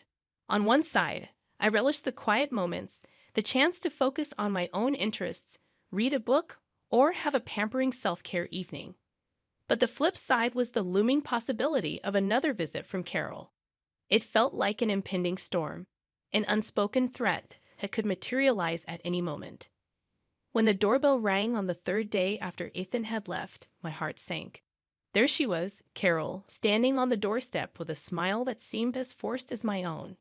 It was almost like she knew she had me cornered, like a cat relishing its captured prey. Carol, what a pleasant surprise. Would you like to come in? I greeted her with as much warmth as I could muster. Of course, Amelia. Where else would I be? She said, stepping inside and looking around as if she owned the place. I was just about to make some tea. Would you like a cup? I asked, trying to steer us towards something resembling normalcy. I didn't come for tea, she replied, her voice curt. Avoiding eye contact, her gaze drifting around our living room, inspecting the furniture, the walls, and even the family photos we have lovingly arranged. Ah, I'd see. Is there something specific you wanted to talk about? I pressed, my palms sweating, sensing the discomfort hanging in the air like a thick fog. Not particularly. I just felt like I should check in on my son's home while he's away. A mother worries, you know, she said. The implication was clear. She was here to assess, perhaps even judge, how well I was taking care of the life her son had built. It's kind of you to worry. But I assured you everything's fine here. I responded, my voice cracking despite my best efforts to sound confident. We'll see about that, she murmured almost to herself as she sat down on our sofa, making herself at home yet somehow making the home feel less like my own. The atmosphere was so thick with tension that it felt like wading through quicksand. Each second stretched into a minute, each minute into an agonizing eternity. I suggested we have dinner, offered to show her the new renovations we had made to the guest room, and even brought up the possibility of watching a movie together. But each suggestion was met with resistance, passive-aggressive comments, or cold silence. As the evening wore on, I could feel my own walls closing in on me mentally and emotionally. This was my home, the place where I should feel the safest and most comfortable. Yet Carol had turned it into a battlefield fraught with hostility and silent judgment. With a deep breath, I decided to steer the situation towards some resolution. Carol, since Ethan is away, why don't you stay the night? It's getting late, and I've already prepared the guest room. I suppose that would be sensible, she said, finally breaking her reticence. But as I moved to grab her overnight bag, I couldn't shake the sense of impending doom. I knew something was about to happen, something that would shatter the uneasy peace we had been balancing on. What I didn't know was just how devastating that something would be. Night had fallen, and the house was quieter than ever, as if it too sensed the impending turmoil. Carol had retired to the guest room, and I was left to my own devices, my thoughts a swirling tempest of unease and anticipation. Maybe I'm overthinking this, I muttered to myself as I headed up to the second floor to fetch some spare blankets for Carol. Ethan had always told me that I had a tendency to overanalyze situations. "You think too much," he'd say with a smile, pulling me into a hug. I wished he were here now to ease my fears and make me feel secure within these walls. Just as I was about to grab the blankets, I heard a loud slam from downstairs. My heart jumped to my throat. That wasn't just a door closing. That was the sound of finality, of something coming to an end. Shaking off my apprehensions, I raced downstairs, calling out, "Carol, is everything all right?" But the only reply was an overwhelming smell of gas filling the air. I rushed to the kitchen and found the door leading to it closed. Pulling at the handle, I realized it was locked. Panic surged through my veins. My mind was screaming frantically. I turned and dashed to the living room, my eyes falling on the window. Without a second thought, I picked up a decorative statue from a side table and hurled it at the glass, shattering it into a spiderweb of broken shards. I climbed out, not caring about the cuts I received from the fractured glass. My mind was singularly focused on getting away, on getting help. The night air was biting, but I felt none of it as I sprinted to the nearest police station. My breaths were shallow, my heart pounding like a drum. The reception area was stark, a lone officer sitting behind the desk. I must have looked like a madwoman, but I didn't care. "Officer, you have to come with me. Someone's trying to burn down my house, and I think it's my mother-in-law," I gasped, my words tumbling over each other. He looked taken aback, but wasted no time. "All right, ma'am, let's go. I'll call for backup on the way." As we drove back to my house, I felt a mixture of relief and dread. Relief that I was no longer alone in this nightmare, and dread for what we might find. My thoughts kept drifting to Carol. Could she really go this far? What had I done to deserve this level of malice? The sight that greeted us as we turned onto my street confirmed my worst fears. My beautiful home was engulfed in flames, a monstrous blaze devouring what was once a symbol of love and unity. Firefighters were already at the scene, doing their best to combat the inferno. The officer turned to me, his eyes filled with a complex mix of sympathy and disbelief. "We need to start an investigation immediately. If what you're saying is true, this is a serious criminal offense." "I know, officer, I know," was all I could say as I watched the place I had once felt safe in reduced to ashes and embers. And as for Carol, she had vanished into the night, leaving behind only destruction and betrayal. It was clear that this was the point of no return, the event that had irrevocably shattered not just my home, but my trust in any lingering hope for family unity. The war had escalated into a battle, and I knew then that there could be no peace until justice was served. In the aftermath of the fire, as investigators sifted through the ashes of what used to be my life, the emotional weight was unbearable. Ethan cut his business trip short and rushed home, his face a mask of disbelief and concern when he saw the smoky ruins of our dream home. But it was when I told him about Carol's visit, the locked door, and the smell of gas that his expression changed into something I had never seen before, a mixture of deep hurt and betrayal. "Amelia, are you certain it was my mother?" Ethan asked, his voice tinged with desperation, as if clinging to the hope that this was all a terrible misunderstanding. "Ethan, I wish it weren't true. But who else would lock the door and leave the gas on? I'm scared, Ethan. What if she tries something else? I replied, my voice barely above a whisper. God, I can't believe this is happening. I trusted her, Amelia. She's my mom, Ethan muttered, his eyes distant, grappling with the harsh reality. Before we could further digest the magnitude of what had happened, the police called us in to make official statements. We walked into the police station, the gravity of the moment sinking in. This was the point of no return. Once we took this step, our lives would be irrevocably changed. Mrs. Amelia, can you recount what happened the night of the incident? The investigator asked as we sat in the sterile environment of the interview room. I did my best to recall every detail, every moment that led to the horrifying event. She came to visit. It wasn't uncommon, but this time was different. She knew Ethan was away, and then the smell of gas, and then the locked door. I recounted, my voice shaky. And you're sure it was Carol who locked the door? The investigator pressed. I can't prove it. But the house was fine before she came, and she was the only other person there. I said, meeting the investigator's gaze with grim resolve. Mr. Ethan, do you have anything to add? The investigator turned to Ethan, looking defeated. Ethan sighed deeply before speaking. As much as it pains me to say this, Amelia has no reason to lie. We need to find my mother and get to the bottom of this. Days turned into weeks as the investigation continued. The tension between Ethan and me was palpable, not because we doubted each other, but because we were both grappling with the enormity of what had been done and by whom. The foundation of our family had been shattered, and we were struggling to pick up the pieces. Finally, the day came when the police had enough evidence to arrest Carol. When the handcuffs clicked around her wrists, it was as if years of tension, dread, and fear had culminated in that moment. Ethan, what are we going to do now? Can we really move on from this? I asked, a heavy weight lifting off my shoulders, but leaving behind a void filled with questions and uncertainties. I don't know, Amelia, Ethan said, wrapping his arms around me. But whatever happens, we'll face it together. As we stood there, I knew that this was just the beginning. There would be trials, both legal and emotional. Lies would unravel and truths would be laid bare. But for the first time, I felt like we could finally confront this dark chapter in our lives and turn the page, even if what lay on the other side was unknown.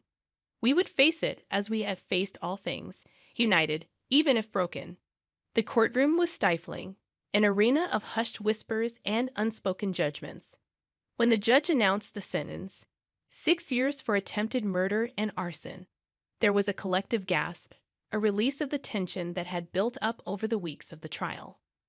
Carol, for her part, looked neither remorseful nor surprised, but her eyes met mine for a brief second, and in them, I saw a glimmer of something I couldn't quite place.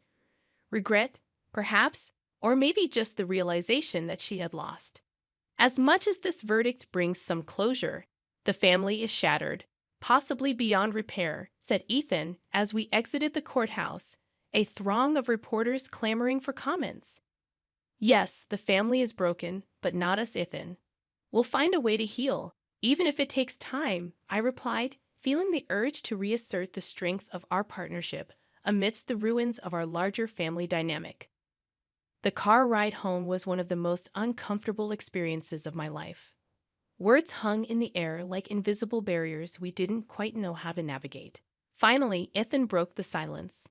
Amelia, do you think you'll ever be able to forgive her? I'm struggling to even understand her, let alone forgive her, he confessed, his grip tightening on the steering wheel. Ethan, forgiveness is not about her. It's about us. It's about not carrying this heavy burden for the rest of our lives, but understanding why she did it.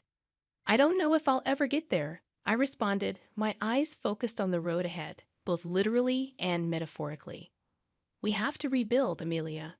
We've lost a home, but we can't lose each other. Where do we even start? Ethan asked, his voice tinged with despair. We start with a fresh slate. We've been through the worst life has to offer, and we're still standing. Maybe a bit bruised, but united, I said, feeling a newfound resolve take hold. Weeks passed, and we temporarily moved into a small apartment while the insurance issues were sorted and our home was rebuilt. I couldn't set foot on the old property without feeling a surge of emotion, so we decided to sell it. Too many memories, both good and bad, were entangled in those walls. It was time for a new beginning.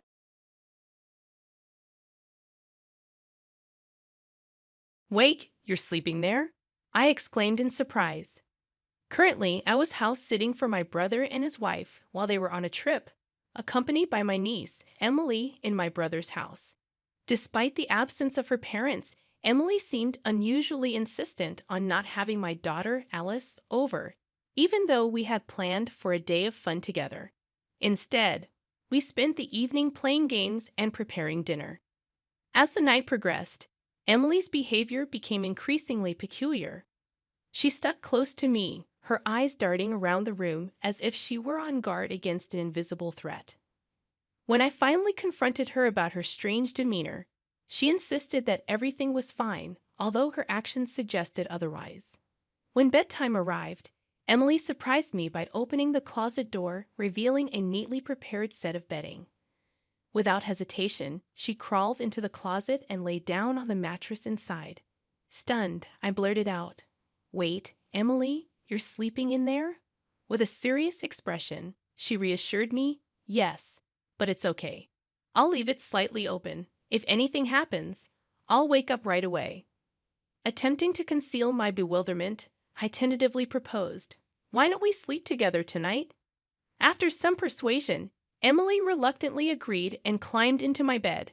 She inquired if it was permissible to keep the bedding in the closet, her chosen hiding spot. Although it only deepened the mystery, I consented. Curiosity piqued, I asked, "Why do you need a hiding place?" Emily, after extracting a promise from me not to laugh, whispered her response, "The monster is coming." Initially, I found her fear endearing, akin to a child's imaginative tale. However, the story that unfolded next shattered my skepticism. Emily trembled, clutching my arm. "The monster is very scary and clever. It only comes when Daddy is not here. Mommy says I can't leave the closet until she has driven the monster away. She always cries while she's doing it." I tried to help her once, but it was too scary when it pounded on the closet door. As I held the frightened Emily close, a sinking realization settled in. The monster, it seemed, was real. I was caught off guard by my sister-in-law's affair, and suddenly, her unfaithfulness seemed to manifest as this ominous presence in their lives. The evidence was before me. Emily's father's absence, her aversion to my daughter's presence, her watchful eyes on the windows and the front door. It all pointed to her genuine fear. My heart ached for sweet Emily and for my brother, who trusted his wife implicitly. Anger boiled within me, but my immediate concern was to reassure Emily. Gripping her hand, I offered a reassuring smile. "It's okay because Aunt Lily is here today. The monster is clever, right? Maybe it won't come in because it sees a stranger. And your mom, who's usually targeted, is with your dad today, so the monster can't approach her." Yet despite my attempts to comfort her, Emily's anxiety persisted and grew with each passing moment. In an effort to help her confront her fears, I suggested hiding in the closet together, urging her to talk openly about the monster. However, as Emily revealed another alarming detail, my concern deepened. Unable to contain my apprehension, I found myself rushing out of the house with Emily, still clad in her pajamas, desperate to protect her from the impending threat. In a rush, I drove back home and explained the unsettling situation to my husband, who promptly headed to my brother's house with his friends in tow. Around 10 p.m. that night, as they arrived at my brother's place, I received a call from my brother, who was still on vacation, inquiring about Emily's well-being. "Did Emily go to bed? Forget about your husband and daughter. Get some rest yourself. Make sure to lock the doors, okay? Good night," he advised sternly before hanging up, emphasizing the need for security and rest. After assuring him about Emily, I looked at her, peacefully sleeping beside my daughter, and made a silent vow to protect her from the unseen menace. The following morning, my husband returned after staying the night at my brother's house. His account of the previous night's events filled me with a mixture of fear and anger, validating my decision to leave my brother's house. Throughout the day, I remained at home with Emily and my family, awaiting my brother and his wife's arrival to collect their daughter. When they finally saw us, my brother's immediate reaction was accusatory, demanding why Emily and I had left the house against his instructions. "Why didn't you guys stay at the other house? I told you repeatedly not to leave our home. What were you thinking, going back to your own place after agreeing not to?" he protested vehemently. Sensing something amiss, I calmly questioned my brother about how he knew we weren't at his house while he was away. He hesitantly revealed that he had given Emily a smartphone with GPS functionality. However, his explanation seemed inconsistent, given his earlier insistence over the phone that we shouldn't leave. I decided to press further, questioning my brother about two unfamiliar men who had visited my house late at night. His demeanor changed, his voice shaky, and his eyes avoided mine as he attempted to provide an explanation. Before I could delve deeper, my sister-in-law intervened, forcefully calling Emily over and urging her to leave. In an abrupt shift, my brother, while still upset, started pushing Emily towards the door, attempting to take her back home with them. I protested vehemently, trying to prevent them from leaving, but my pleas fell on deaf ears. Emily, clearly distressed, reached out to me, and I instinctively pulled her behind me, shielding her from their insistent grasp. "Hey, we're not done talking yet," I called out, my voice determined, refusing to let them take Emily away without addressing the mounting questions and concerns that clouded the air. "What do you think you're doing?" My sister-in-law's voice rose in surprise, and she released Emily's hand. However, I kept Emily protected behind me, away from my brother and his wife. They hurled aggressive words at us and charged forward, fueled by anger. My husband and I were resolute in our determination not to let them take Emily, managing to force them out of the room. At the front door, waiting police officers swiftly apprehended my brother and his wife. The officers attempted to calm the disoriented couple, clearly caught off guard by the turn of events. In response, my brother argued, "If you don't give us back our daughter, then you should be the ones getting detained." My sister-in-law added, "They took our daughter from home and locked her up here. Please save Emily right away. You shouldn't be holding me back. I won't run or hide, so let me go," my brother shouted in frustration. Emily and my daughter, who had noticed the commotion and come out, were talking behind me, looking surprised. My daughter innocently remarked, "She doesn't seem locked up at all." I wasn't sure if my brother heard her, but he turned to Emily and commanded her to come to him in a strong tone. However, the severity of her father's demeanor scared her, and she refused to leave my side. My sister-in-law stood silently by the police officer, just watching my brother, not attempting to call Emily over. Enraged that things weren't going his way, my brother continued to yell in the entrance, completely restrained by the police officer. Witnessing this, my husband pushed his smartphone in front of my brother's face. Noticing this, I told Emily and my daughter to wait once more in the other room and shut the door so they wouldn't hear the audio. After confirming this, my husband started playing a video he had recorded at my brother's house the night before without uttering a word. The video began with a key slowly turning in the lock of the house. It seemed they had used a spare key. Two men quietly entered the room, their faces filled with anticipation. They greeted each other, mentioning my brother's name. "Didn't know we had company. Hey, how much did you pay?" One of them smirked, eyeing my husband and his friends. When my husband's friend gave a vague response, avoiding the question, one of the men boasted that because they were good friends with my brother and his wife, they got an even bigger discount, mentioning a specific amount. They continued, "We're lucky we get to play with the kids today." The man's laughter was sinister. I couldn't see the screen, but the audio alone was enough to make my skin crawl.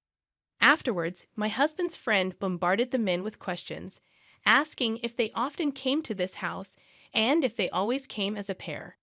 Sensing something was off, the men asked where Emily and I were. Seeing my husband's enraged expression as he responded that we weren't there, the men finally realized the gravity of the situation. Realizing they weren't among friends, the men quickly fled. Until the very end, they were either unaware of my husband's recording or deliberately didn't mention it. My brother, supposed to be their close acquaintance, seemed to have discovered the existence of the video for the first time and was visibly shaken. Now deathly pale, he frantically stated, "I didn't know anything. I've been framed." Upon watching the incriminating video, my assumption that my brother was innocent and my sister-in-law was the mastermind crumbled. The footage provided undeniable proof of my brother's involvement in offering up Emily and me. His feigned ignorance wouldn't deceive anyone. My brother was taken away by the police, while my sister-in-law pretended to be clueless about the situation. However, the police officer, having already heard Emily's testimony, asked her to accompany him for further questioning. Consequently, they both ended up in custody together. In subsequent police interrogations, my brother and his wife confessed to everything and were arrested. It was revealed that my sister-in-law lured men into their home on nights when my brother worked late shifts, exploiting Emily discreetly to meet the demand for children in certain circles. Emily, unaware of the sinister nature, posed as instructed, thinking she was helping her bullied mother. The innocent photos of Emily were manipulated by my sister-in-law. She developed the images and displayed them to customers, creating a bidding frenzy as if in an auction. Shockingly, she never sold the photos. She only lent them out. While this nefarious business had nothing to do with my husband and me, my brother, upon discovering his wife's illicit dealings, didn't reprimand her or protect his daughter. Unbelievably, he started gathering more customers, thinking it would increase revenue. With a twisted rationale, he coerced me into this horrid business, threatening me by capturing images of the scene. One day, when the neighbors were absent, they locked Emily and me in their house, exchanged the spare key for a hefty sum of money, and left town for an overnight trip, all to establish an alibi. However, what they didn't anticipate was Emily's courage. She had always obeyed my sister-in-law unquestioningly, but to protect me, she confided in me about the monsters, unknowingly shedding light on their nightmarish situation. That evening, upon learning about Emily's ordeal, I asked my husband to capture the images of these so-called monsters. The police swiftly acted on the information we provided. When we reported the situation, the police officer ensured Emily's safety from my brother and his wife. Subsequently, my brother and his wife were arrested on grave charges, including violations of child welfare laws and laws preventing child exploitation. Despite being first-time offenders, they couldn't escape imprisonment. The photos of Emily, taken over several years, were deemed highly malicious. Once an image was leaked on the internet, it could never be erased. I was utterly shocked when the police revealed this information to me. Fortunately, my sister-in-law hadn't digitized or sold Emily's photos, keeping them securely stored and preventing any leakage. The fact that my brother, who had always been kind and reliable, could turn into such a terrible person terrified me. Until that moment, we had been helping each other as we always had. The realization that I hadn't noticed this dark side of him haunted me. Regardless, I wanted them to face the consequences of their actions. After my brother and his wife were arrested, the individuals referred to as the monsters were also brought in for questioning by the police. They attempted to claim their innocence, arguing that their plans hadn't succeeded, and therefore they weren't guilty. However, the discovery of another child's photographs at their residence and the involvement in additional criminal acts, confessed by my brother and his wife during their interrogations, led to their arrest on multiple charges. Once we had dealt with the monsters that had plagued our lives, we visited Child Protective Services to inquire about Emily's situation. With her parents arrested, Emily was left without anyone to care for her. In truth, her parents were unfit guardians from the start, so custody of Emily was rightfully taken away from my brother and his wife. Neither my brother nor I had any living parents, and my sister-in-law's family was entirely estranged. We discovered that if no one from her family agreed to take her in, Emily would be placed with foster parents. After discussing it with my husband, we decided to adopt Emily. To me, Emily was not only someone I felt deeply indebted to, but also a girl I had grown to love as my own daughter. The mere thought of leaving her was unbearable. Thankfully, my husband agreed, and we viewed this as an opportunity to move to my in-laws' town. Our daughter, who adored her grandparents and had always longed for an older sister, was overjoyed. She eagerly anticipated the weekends when she could see her grandparents more frequently. Now, her dream of having Emily, whom she adored as a big sister, had come true. As for Emily, who had finally escaped the clutches of her abusive parents, she adapted remarkably well to her new environment as an older sister. It was incredible to witness the resilience of children. She was gradually embracing a happier and more peaceful life.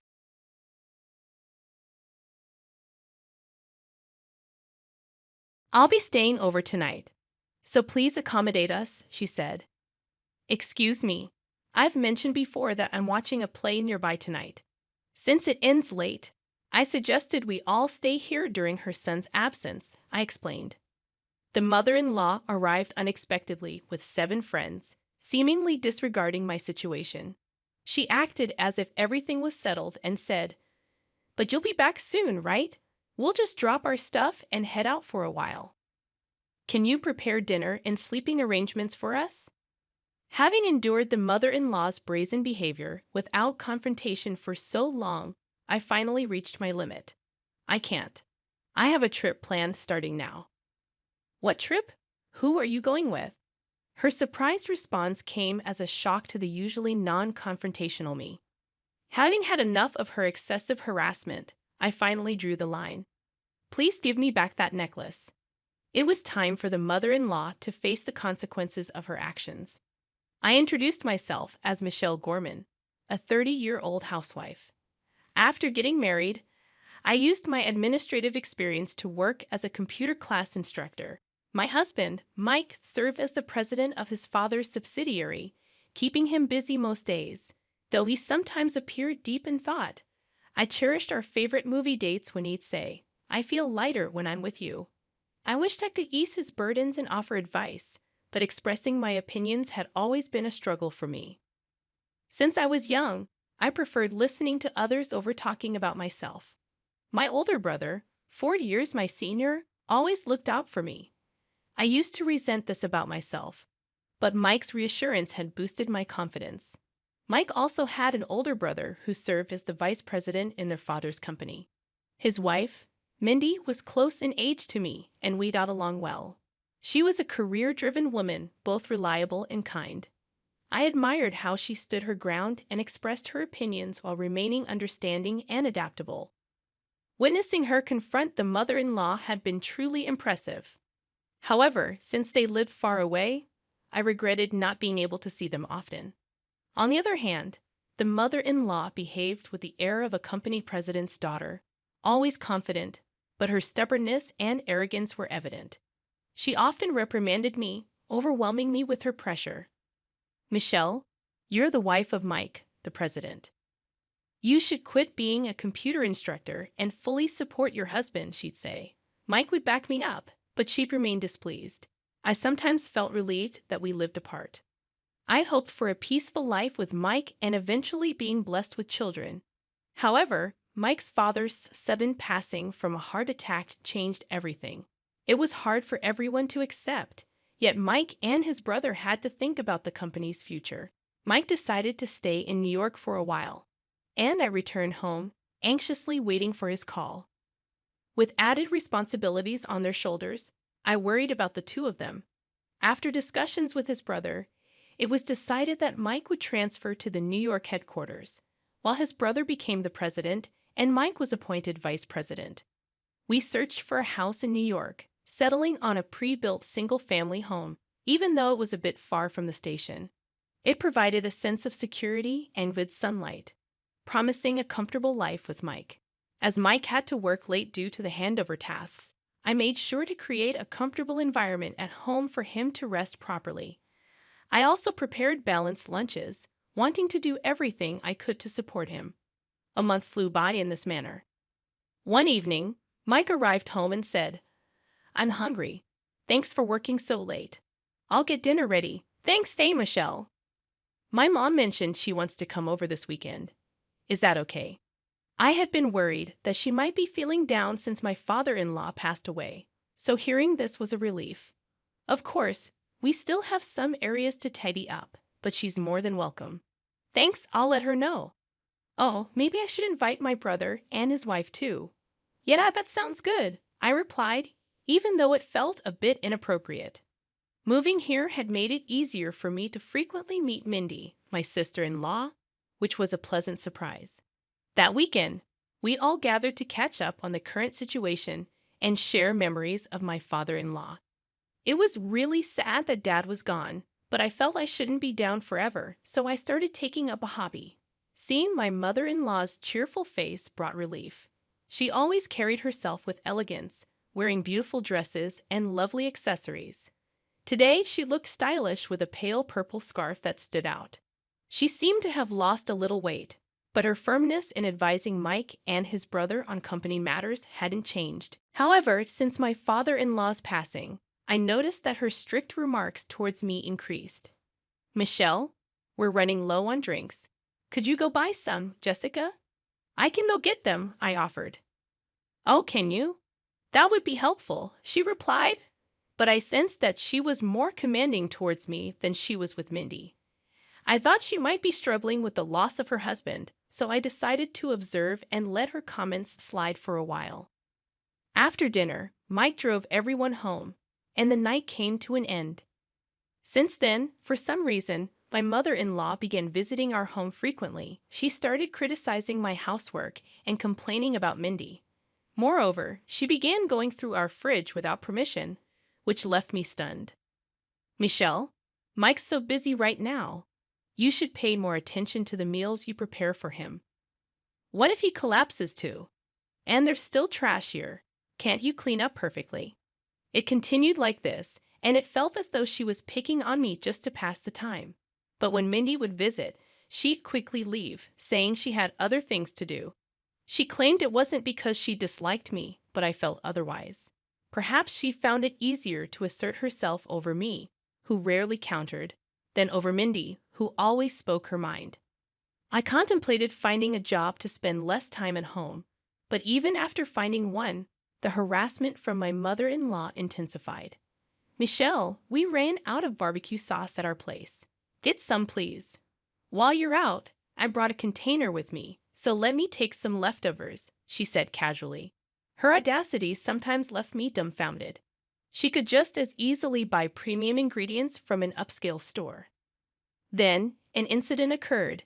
A necklace I cherished disappeared. It was a keepsake from my mother, which I had kept safely on a shelf in my room.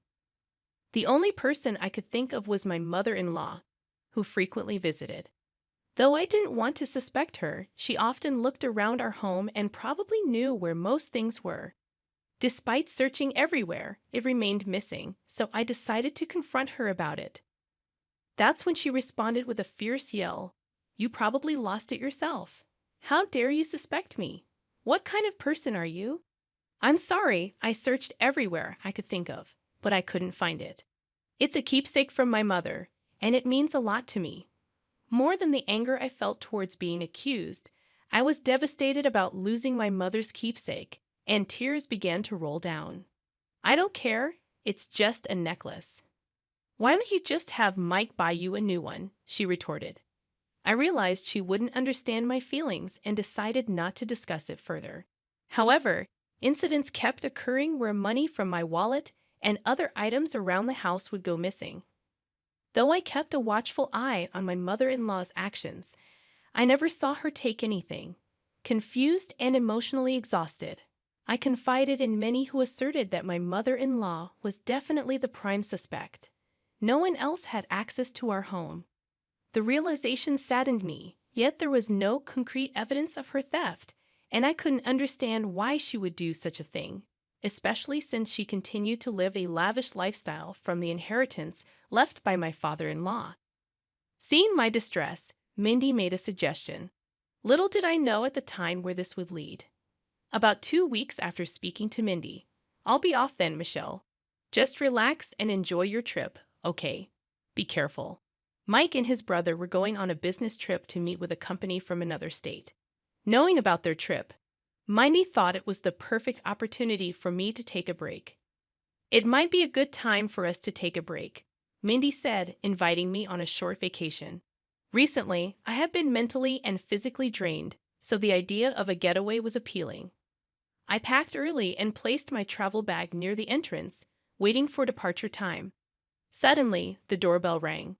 Wondering who it could be, I checked the video feed to find my mother-in-law. Not only her, but she was accompanied by several others.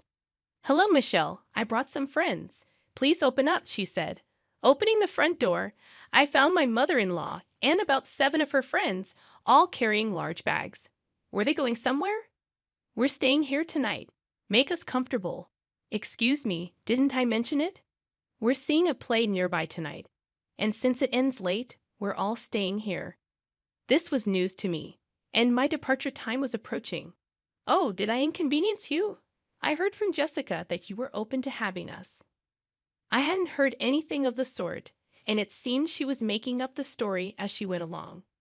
Growing increasingly frustrated, I replied firmly, "I'm sorry, but I wasn't informed of this, and I have plans." To my reply, she looked taken aback. "But you'll be back soon, right? We'll drop our bags and head out for a bit.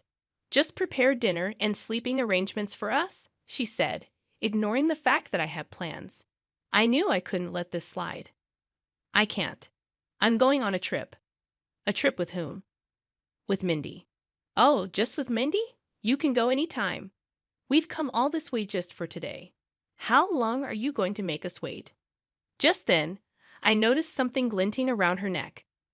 "Wait, that necklace you're wearing." To my astonishment, it was the same necklace that was a keepsake from my mother. "Jessica, where did you get that necklace?" "Why, it's just one of my collections. Is there a problem?" She answered with a smug look. "That can't be right. That necklace is a limited edition, and not many are out there." While I was exchanging words with her, Mindy arrived. "I was wondering why you didn't show up at our meeting place and didn't contact me, so this is what was happening." "I'm sorry I couldn't get in touch, Mindy." Seeing my expression, Mindy instantly knew something was amiss. "What happened?" "I got upset because the necklace she's wearing is the same one as my mother's that went missing recently. The one you kept in that box," Mindy said loud enough for everyone to hear. Suddenly, my mother-in-law, trying to keep it from her friends, whispered to us, "Can you stop? It's embarrassing. Do you want to accuse me of theft?" My mother-in-law snapped, her voice firm. Mindy answered back just as firmly, "Do you have any proof that I stole it? It's embarrassing having such unreasonable daughters-in-law. Please don't make a scene in front of my friends." With that, my mother-in-law turned back to her friends, wearing a smile. "Well, let's go inside, everyone." As she attempted to move inside, something struck me. The initials, Jessica. "Can I have a look, please?" I asked quickly. Mindy hurried behind her and checked the necklace. "Enough of this. What's your mother's name?" "It's Kate Young. So the initials should be Kai." I pointed out the engraved initials on the necklace, confirming it was indeed my mother's keepsake. The friends looked horrified and stepped back, but my mother-in-law wasn't willing to back down. "Stop this. I didn't come here for this. Let's go, everyone." "We're not letting you go," Mindy said determinedly. The friends sensed the tension and quickly muttered, "We're not involved," before heading towards the subway. However, as my mother-in-law tried to follow her friends, Mike, my husband, appeared. "What are you doing here? Weren't you supposed to be on a business trip?" he questioned, his expression stern. It turned out Mike's business trip was scheduled for the next day. He had purposely given his mother a false date to investigate her actions. Mindy had informed Mike about the missing items from our house, and he had become suspicious. His plan was to invite friends for an overnight stay, expecting his mother to visit when she thought he wasn't home. "What do you want at our house?" I confronted my mother-in-law as she tried to leave. "Give it back." That necklace belongs to Michelle's parents. Why do you have it, Mom? It's not what you think. I found it in my purse. Michelle must have set me up, she retorted, trying to shift the blame to me. Do you really think such a lie would work? There's no way Michelle would do something like that. First, give the necklace back to Michelle. We'll talk after that. Reluctantly, my mother-in-law took off the necklace and threw it on the ground. She attempted to run away, but we tried to chase her, only to stop when we saw police officers arriving. Why are you talking about entering our house when we weren't home? I never did such a thing. I always come when you're home, my mother-in-law protested, looking annoyed.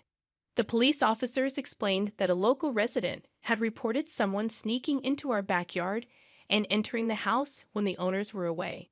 They mentioned the witness had seen my mother-in-law using a spare key hidden in our backyard. Mike's realization about the spare key sent shivers down our spines. Why were you coming into our house when we weren't home? Mike questioned his mother, his voice filled with confusion and disappointment. It's all lies. You're going to believe some unknown person's story, she retorted. But the police officers stepped in calmly. Let's talk about this at the station. I didn't do anything. Mike, say something. Stop this. My mother-in-law pleaded, but it was clear she had a lot to answer for. The mother-in-law collapsed to the ground, seemingly out of options, her escape routes dwindling. However, just when it appeared she was defeated, she flew into a rage. After your father passed away, I felt so lonely. Seeing her always so cheerful, I couldn't stand it. I felt better seeing her troubled. I wanted her to feel the pain I felt. She spat out, her anger irrational and unfounded. Mike was red-faced, struggling to comprehend her twisted reasoning. Mike, wait. Let me speak, I said, stepping in front of him, feeling the need to confront the issue head-on. I understand where you're coming from, Jessica.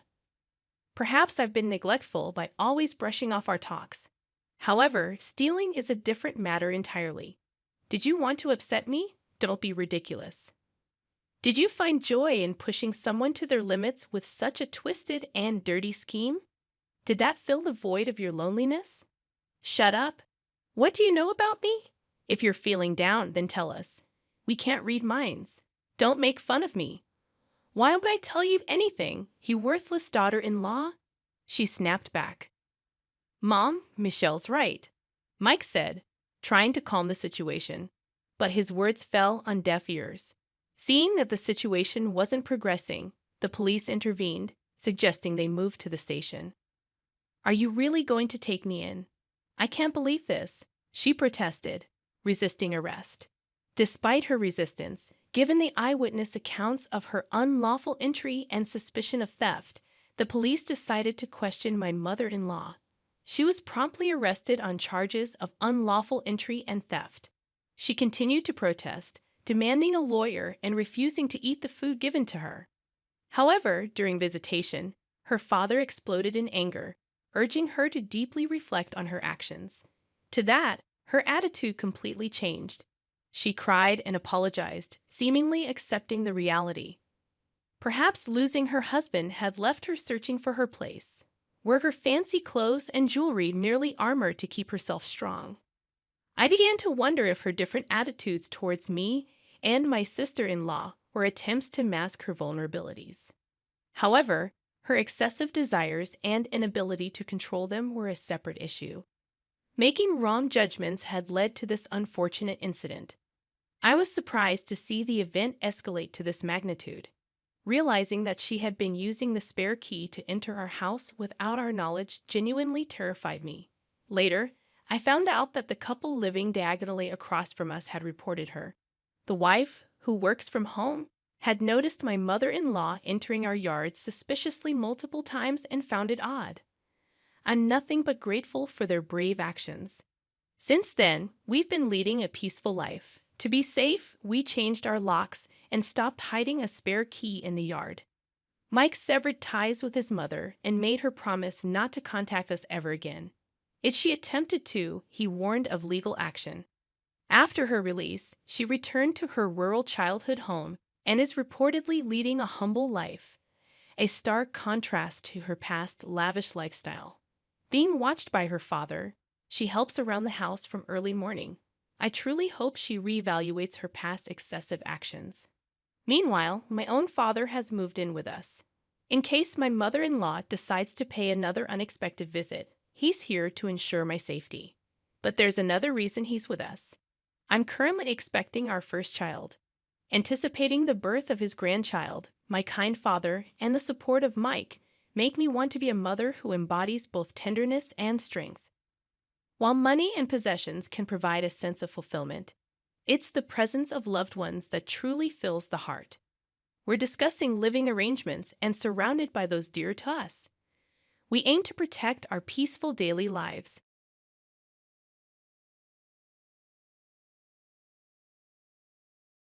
Get out of that wheelchair right now, or you're going to die. The urgency in the voice behind me was unmistakable as I desperately gripped the wheelchair's brakes. Tyler's cheerful voice echoed, but my focus was on halting the accelerating wheelchair. We were meant to celebrate our love that day, but instead, anger consumed me more than sadness. In the struggle against the unstoppable wheelchair, frustration reached its peak. Suddenly, the wheelchair jolted, and I was thrown off, consciousness slipping away. The next day, I woke up in a hospital room, with Tyler tearfully beside me on the next bed. "Amy, you're okay." "I got hit by a car, my leg." Tyler's voice cracked with emotion as he revealed his own injury. He pulled off the blanket, revealing his amputated leg. "You're going to help me, right?" "We're married," he pleaded. I refused. Tyler was dumbfounded, unable to comprehend my rejection. "Who's going to help me then?" he asked, bewildered. I decided to express my feelings. "My name is Amy Moore. I'm a 45-year-old illustrator. I used to be active, participating in national swimming competitions during my student days. But 2 years ago, I fell ill, losing the strength in my left leg. Now I live in a wheelchair. Tyler, you changed after my illness. You started demanding money from my family for accessibility modifications and a helper. When I used my savings for it, you still complained. I can't understand you anymore." Despite his objections, I used my savings and year-end bonus to make our home accessible and hired a housekeeping service. Tyler's constant complaints about the helper's work drove me to the edge. One day, I exploded in anger. "Why do you say such rude things? She's doing her job, and you're only finding faults." The world's value was being underestimated, and the notion of paying for housework seemed peculiar to me. "Why should we pay for it? Have her do it for free," I argued vehemently. Tyler was momentarily taken aback by my intensity, but his face soon twisted into a smirk. To my disbelief, he uttered something unimaginable. "If you insist, then fine," he said, his voice dripping with sarcasm. "I'll deduct the same amount we're paying her from her living expenses." "What?" I felt lightheaded, struggling to grasp Tyler's incomprehensible decision. We'd have been paying the woman in charge around $1,000 a month. Half of that amount came from my own contributions to our living expenses. But now Tyler proposed putting that entire $1,000 into his own pocket instead of the shared household expenses.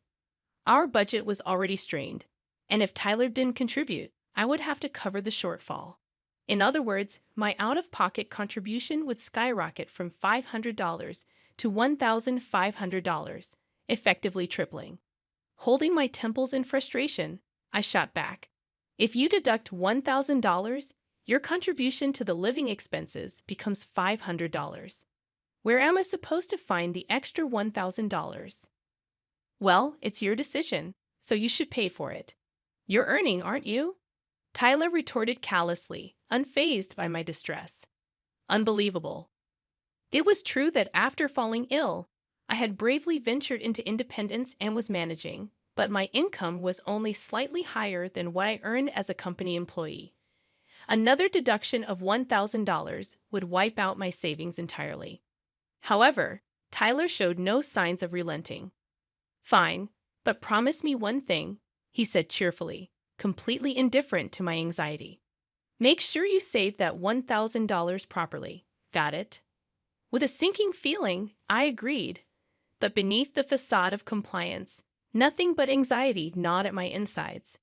Tyler ceased complaining about the housework agency, but in equal measure, he stopped doing any housework himself.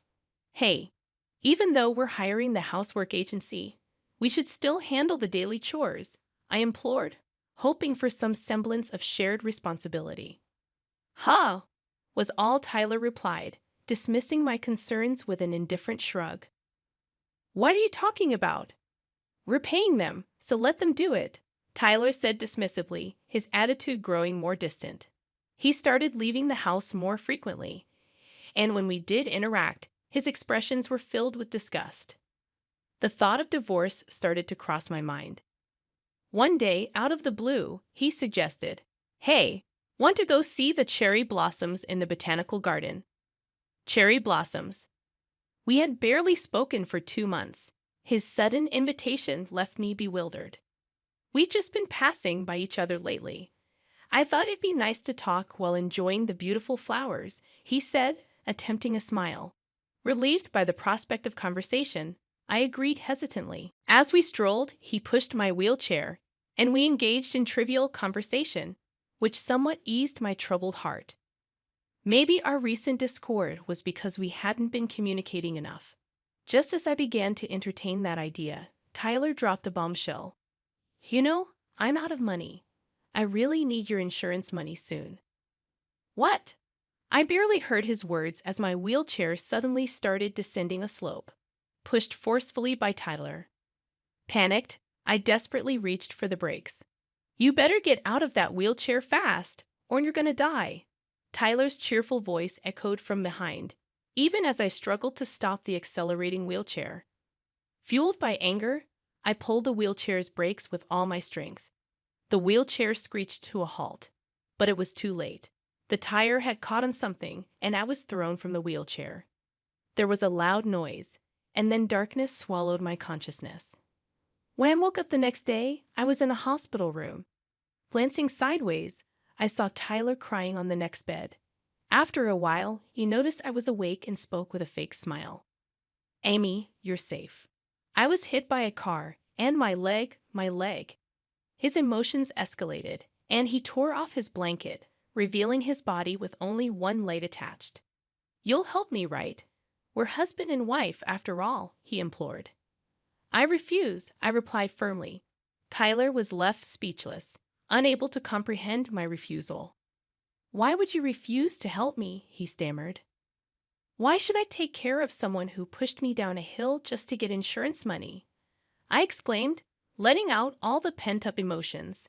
I regret trusting you. If apologies could fix everything, we wouldn't need the police. My words drained the color from Tyler's face. I continued, not allowing him to interrupt.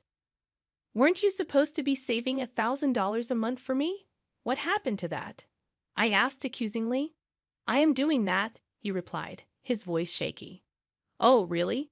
Then use that money to pay for this hospital stay, I challenged him. Tyler stuttered in a panic, realizing he couldn't fulfill his promise. It became evident why I knew his financial situation. I had been managing our accounts. When our relationship was good, I didn't check his finances, but when he failed to deposit the agreed sum, I took matters into my own hands. I discovered he had been sending the money elsewhere, to a woman. I hired a detective and uncovered Tyler's deceitful web.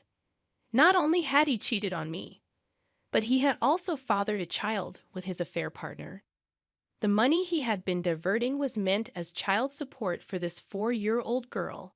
It was a shocking revelation. I couldn't help but add another twist to the tale. You've been supporting someone else's child, Tyler.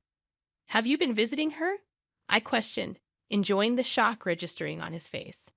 About a month now, I added casually, watching Tyler's jaw drop in disbelief.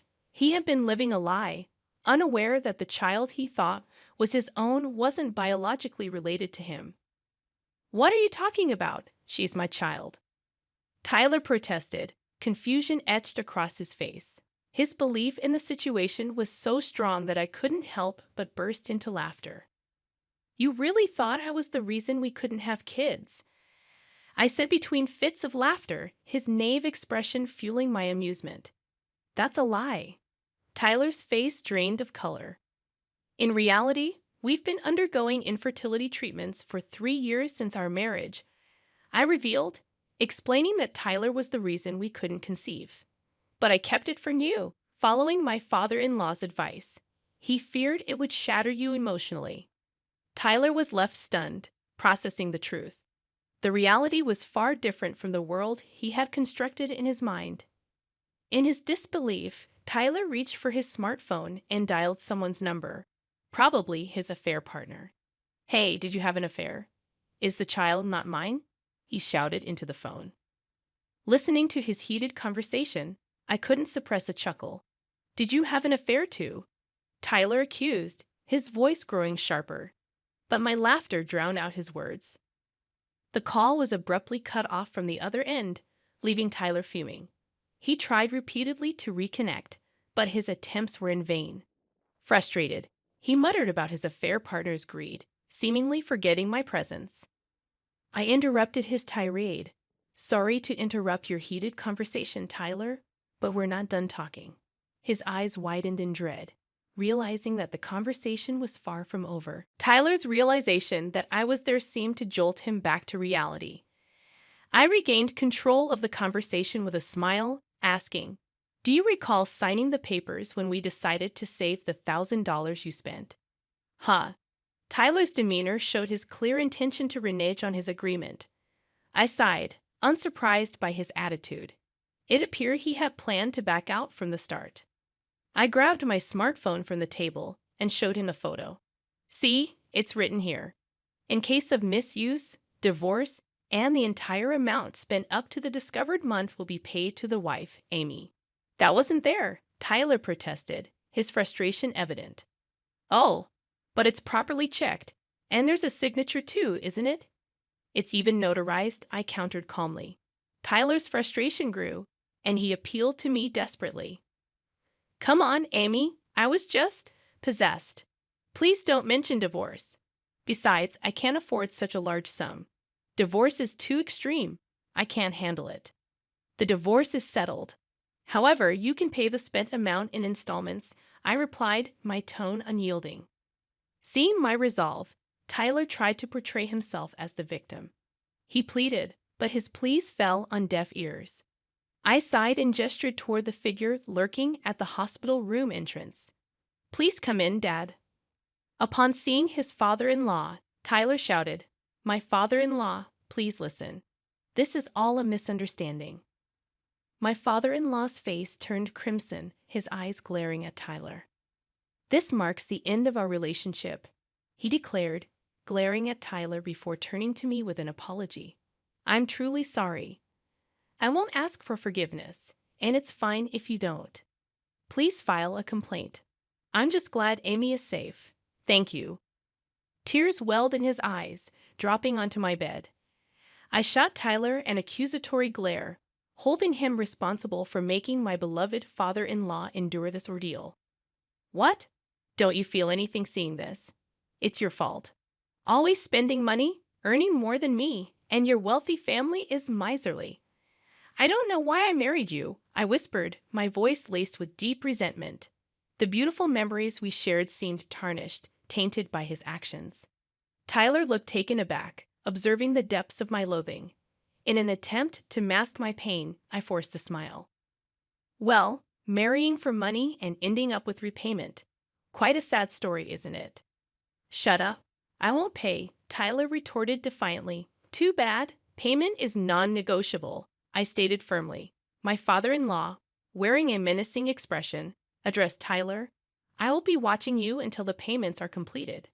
Interrupting this tense atmosphere, a middle-aged doctor in a white coat entered. Coming directly to me, he handed over a document, asking, "Is there a reason you are not receiving treatment for your leg?" Confused, I glanced at Tyler, who was staring at the doctor with a pale face. The room was thick with tension, and the future felt uncertain. The doctor continued speaking, wearing a puzzled expression. "If you have surgery on your leg, you'll be able to move again. Didn't you hear that when you were diagnosed before?" I didn't hear, I replied, glancing at Tyler, who avoided my gaze. A sense of foreboding washed over me. Tyler, you lied to me, I accused, my voice tinged with betrayal, but he remained non-committal. My father-in-law, furious, berated him again. Turning to the doctor, I asked, I didn't hear the diagnosis directly at the time. Could you please tell me? Yes, Amy, your illness is temporary paralysis caused by a herniated disc, leading to blood flow issues in your spinal cord. With some time and rehabilitation, you'll be able to walk again, the doctor explained gently. Tears welled up in my eyes at his words. I regretted trusting Tyler and not hearing the diagnosis firsthand. My disgust for him, who lied about a matter involving someone's life, deepened. Why, Tyler? What's going on? I demanded, my voice filled with anger and confusion. Tyler stood frozen, his shoulder trembling as he suddenly burst into tears. If Amy is free to roam the world, I'm always left behind. If she's in a wheelchair, she will always stay home and won't have more fun than me, right? Tyler sobbed, revealing his selfish jealousy. So what? Your selfishness forced me to live in a wheelchair for 2 years, knowing I could have had surgery to eliminate the pain and paralysis, yet you kept silent. That's the worst part, I retorted, my voice laced with exhaustion. Tyler hung his head in defeat, unable to respond. I looked at him with cold eyes, my father-in-law and the doctor glaring at him in righteous anger. May I explain the surgery to you tomorrow? The doctor asked, trying to bring back some semblance of normalcy. Yes, please do, I replied, my voice brightening with newfound hope. The doctor's warm smile gave me confidence in a brighter future ahead. I'll arrange for separate rooms, the doctor stated, but Tyler protested vehemently, refusing to be separated from me. Ignoring him, the doctor informed me, "See you tomorrow," before leaving the room. Amy, you're not really going to divorce me, right? Tyler pleaded desperately. A nurse entered, indicating my move to a different room, ensuring Tyler couldn't easily intrude anymore. Tyler resisted fiercely, his loud refusals ignored. The nurse wheeled me away, leaving Tyler screaming behind me. My father-in-law met my eyes and nodded in understanding, while I bowed my head in acknowledgement. That was the last time I saw Tyler. A few months later, divorce papers arrived through my lawyer, marking the end of our tumultuous relationship. Tyler, once disheartened, now lived under my father-in-law's strict supervision. His colleagues, aware of his deceit, turned their backs on him, leaving him to face the consequences of his actions. In the aftermath, I underwent surgery and spent months in the hospital for physical therapy. With my father-in-law's support, I could continue working while in a private room. After being discharged, consistent therapy and regular checkups allowed me to walk with a cane. In my daily routine, I began taking walks around the house. Recently, I exchanged contact information with someone I met during these walks, someone who had helped me when I stumbled. We plan to meet for a meal soon. The exhilarating feeling of a new spring fills me with excitement, and these days, the anticipation of a fresh start is unstoppable.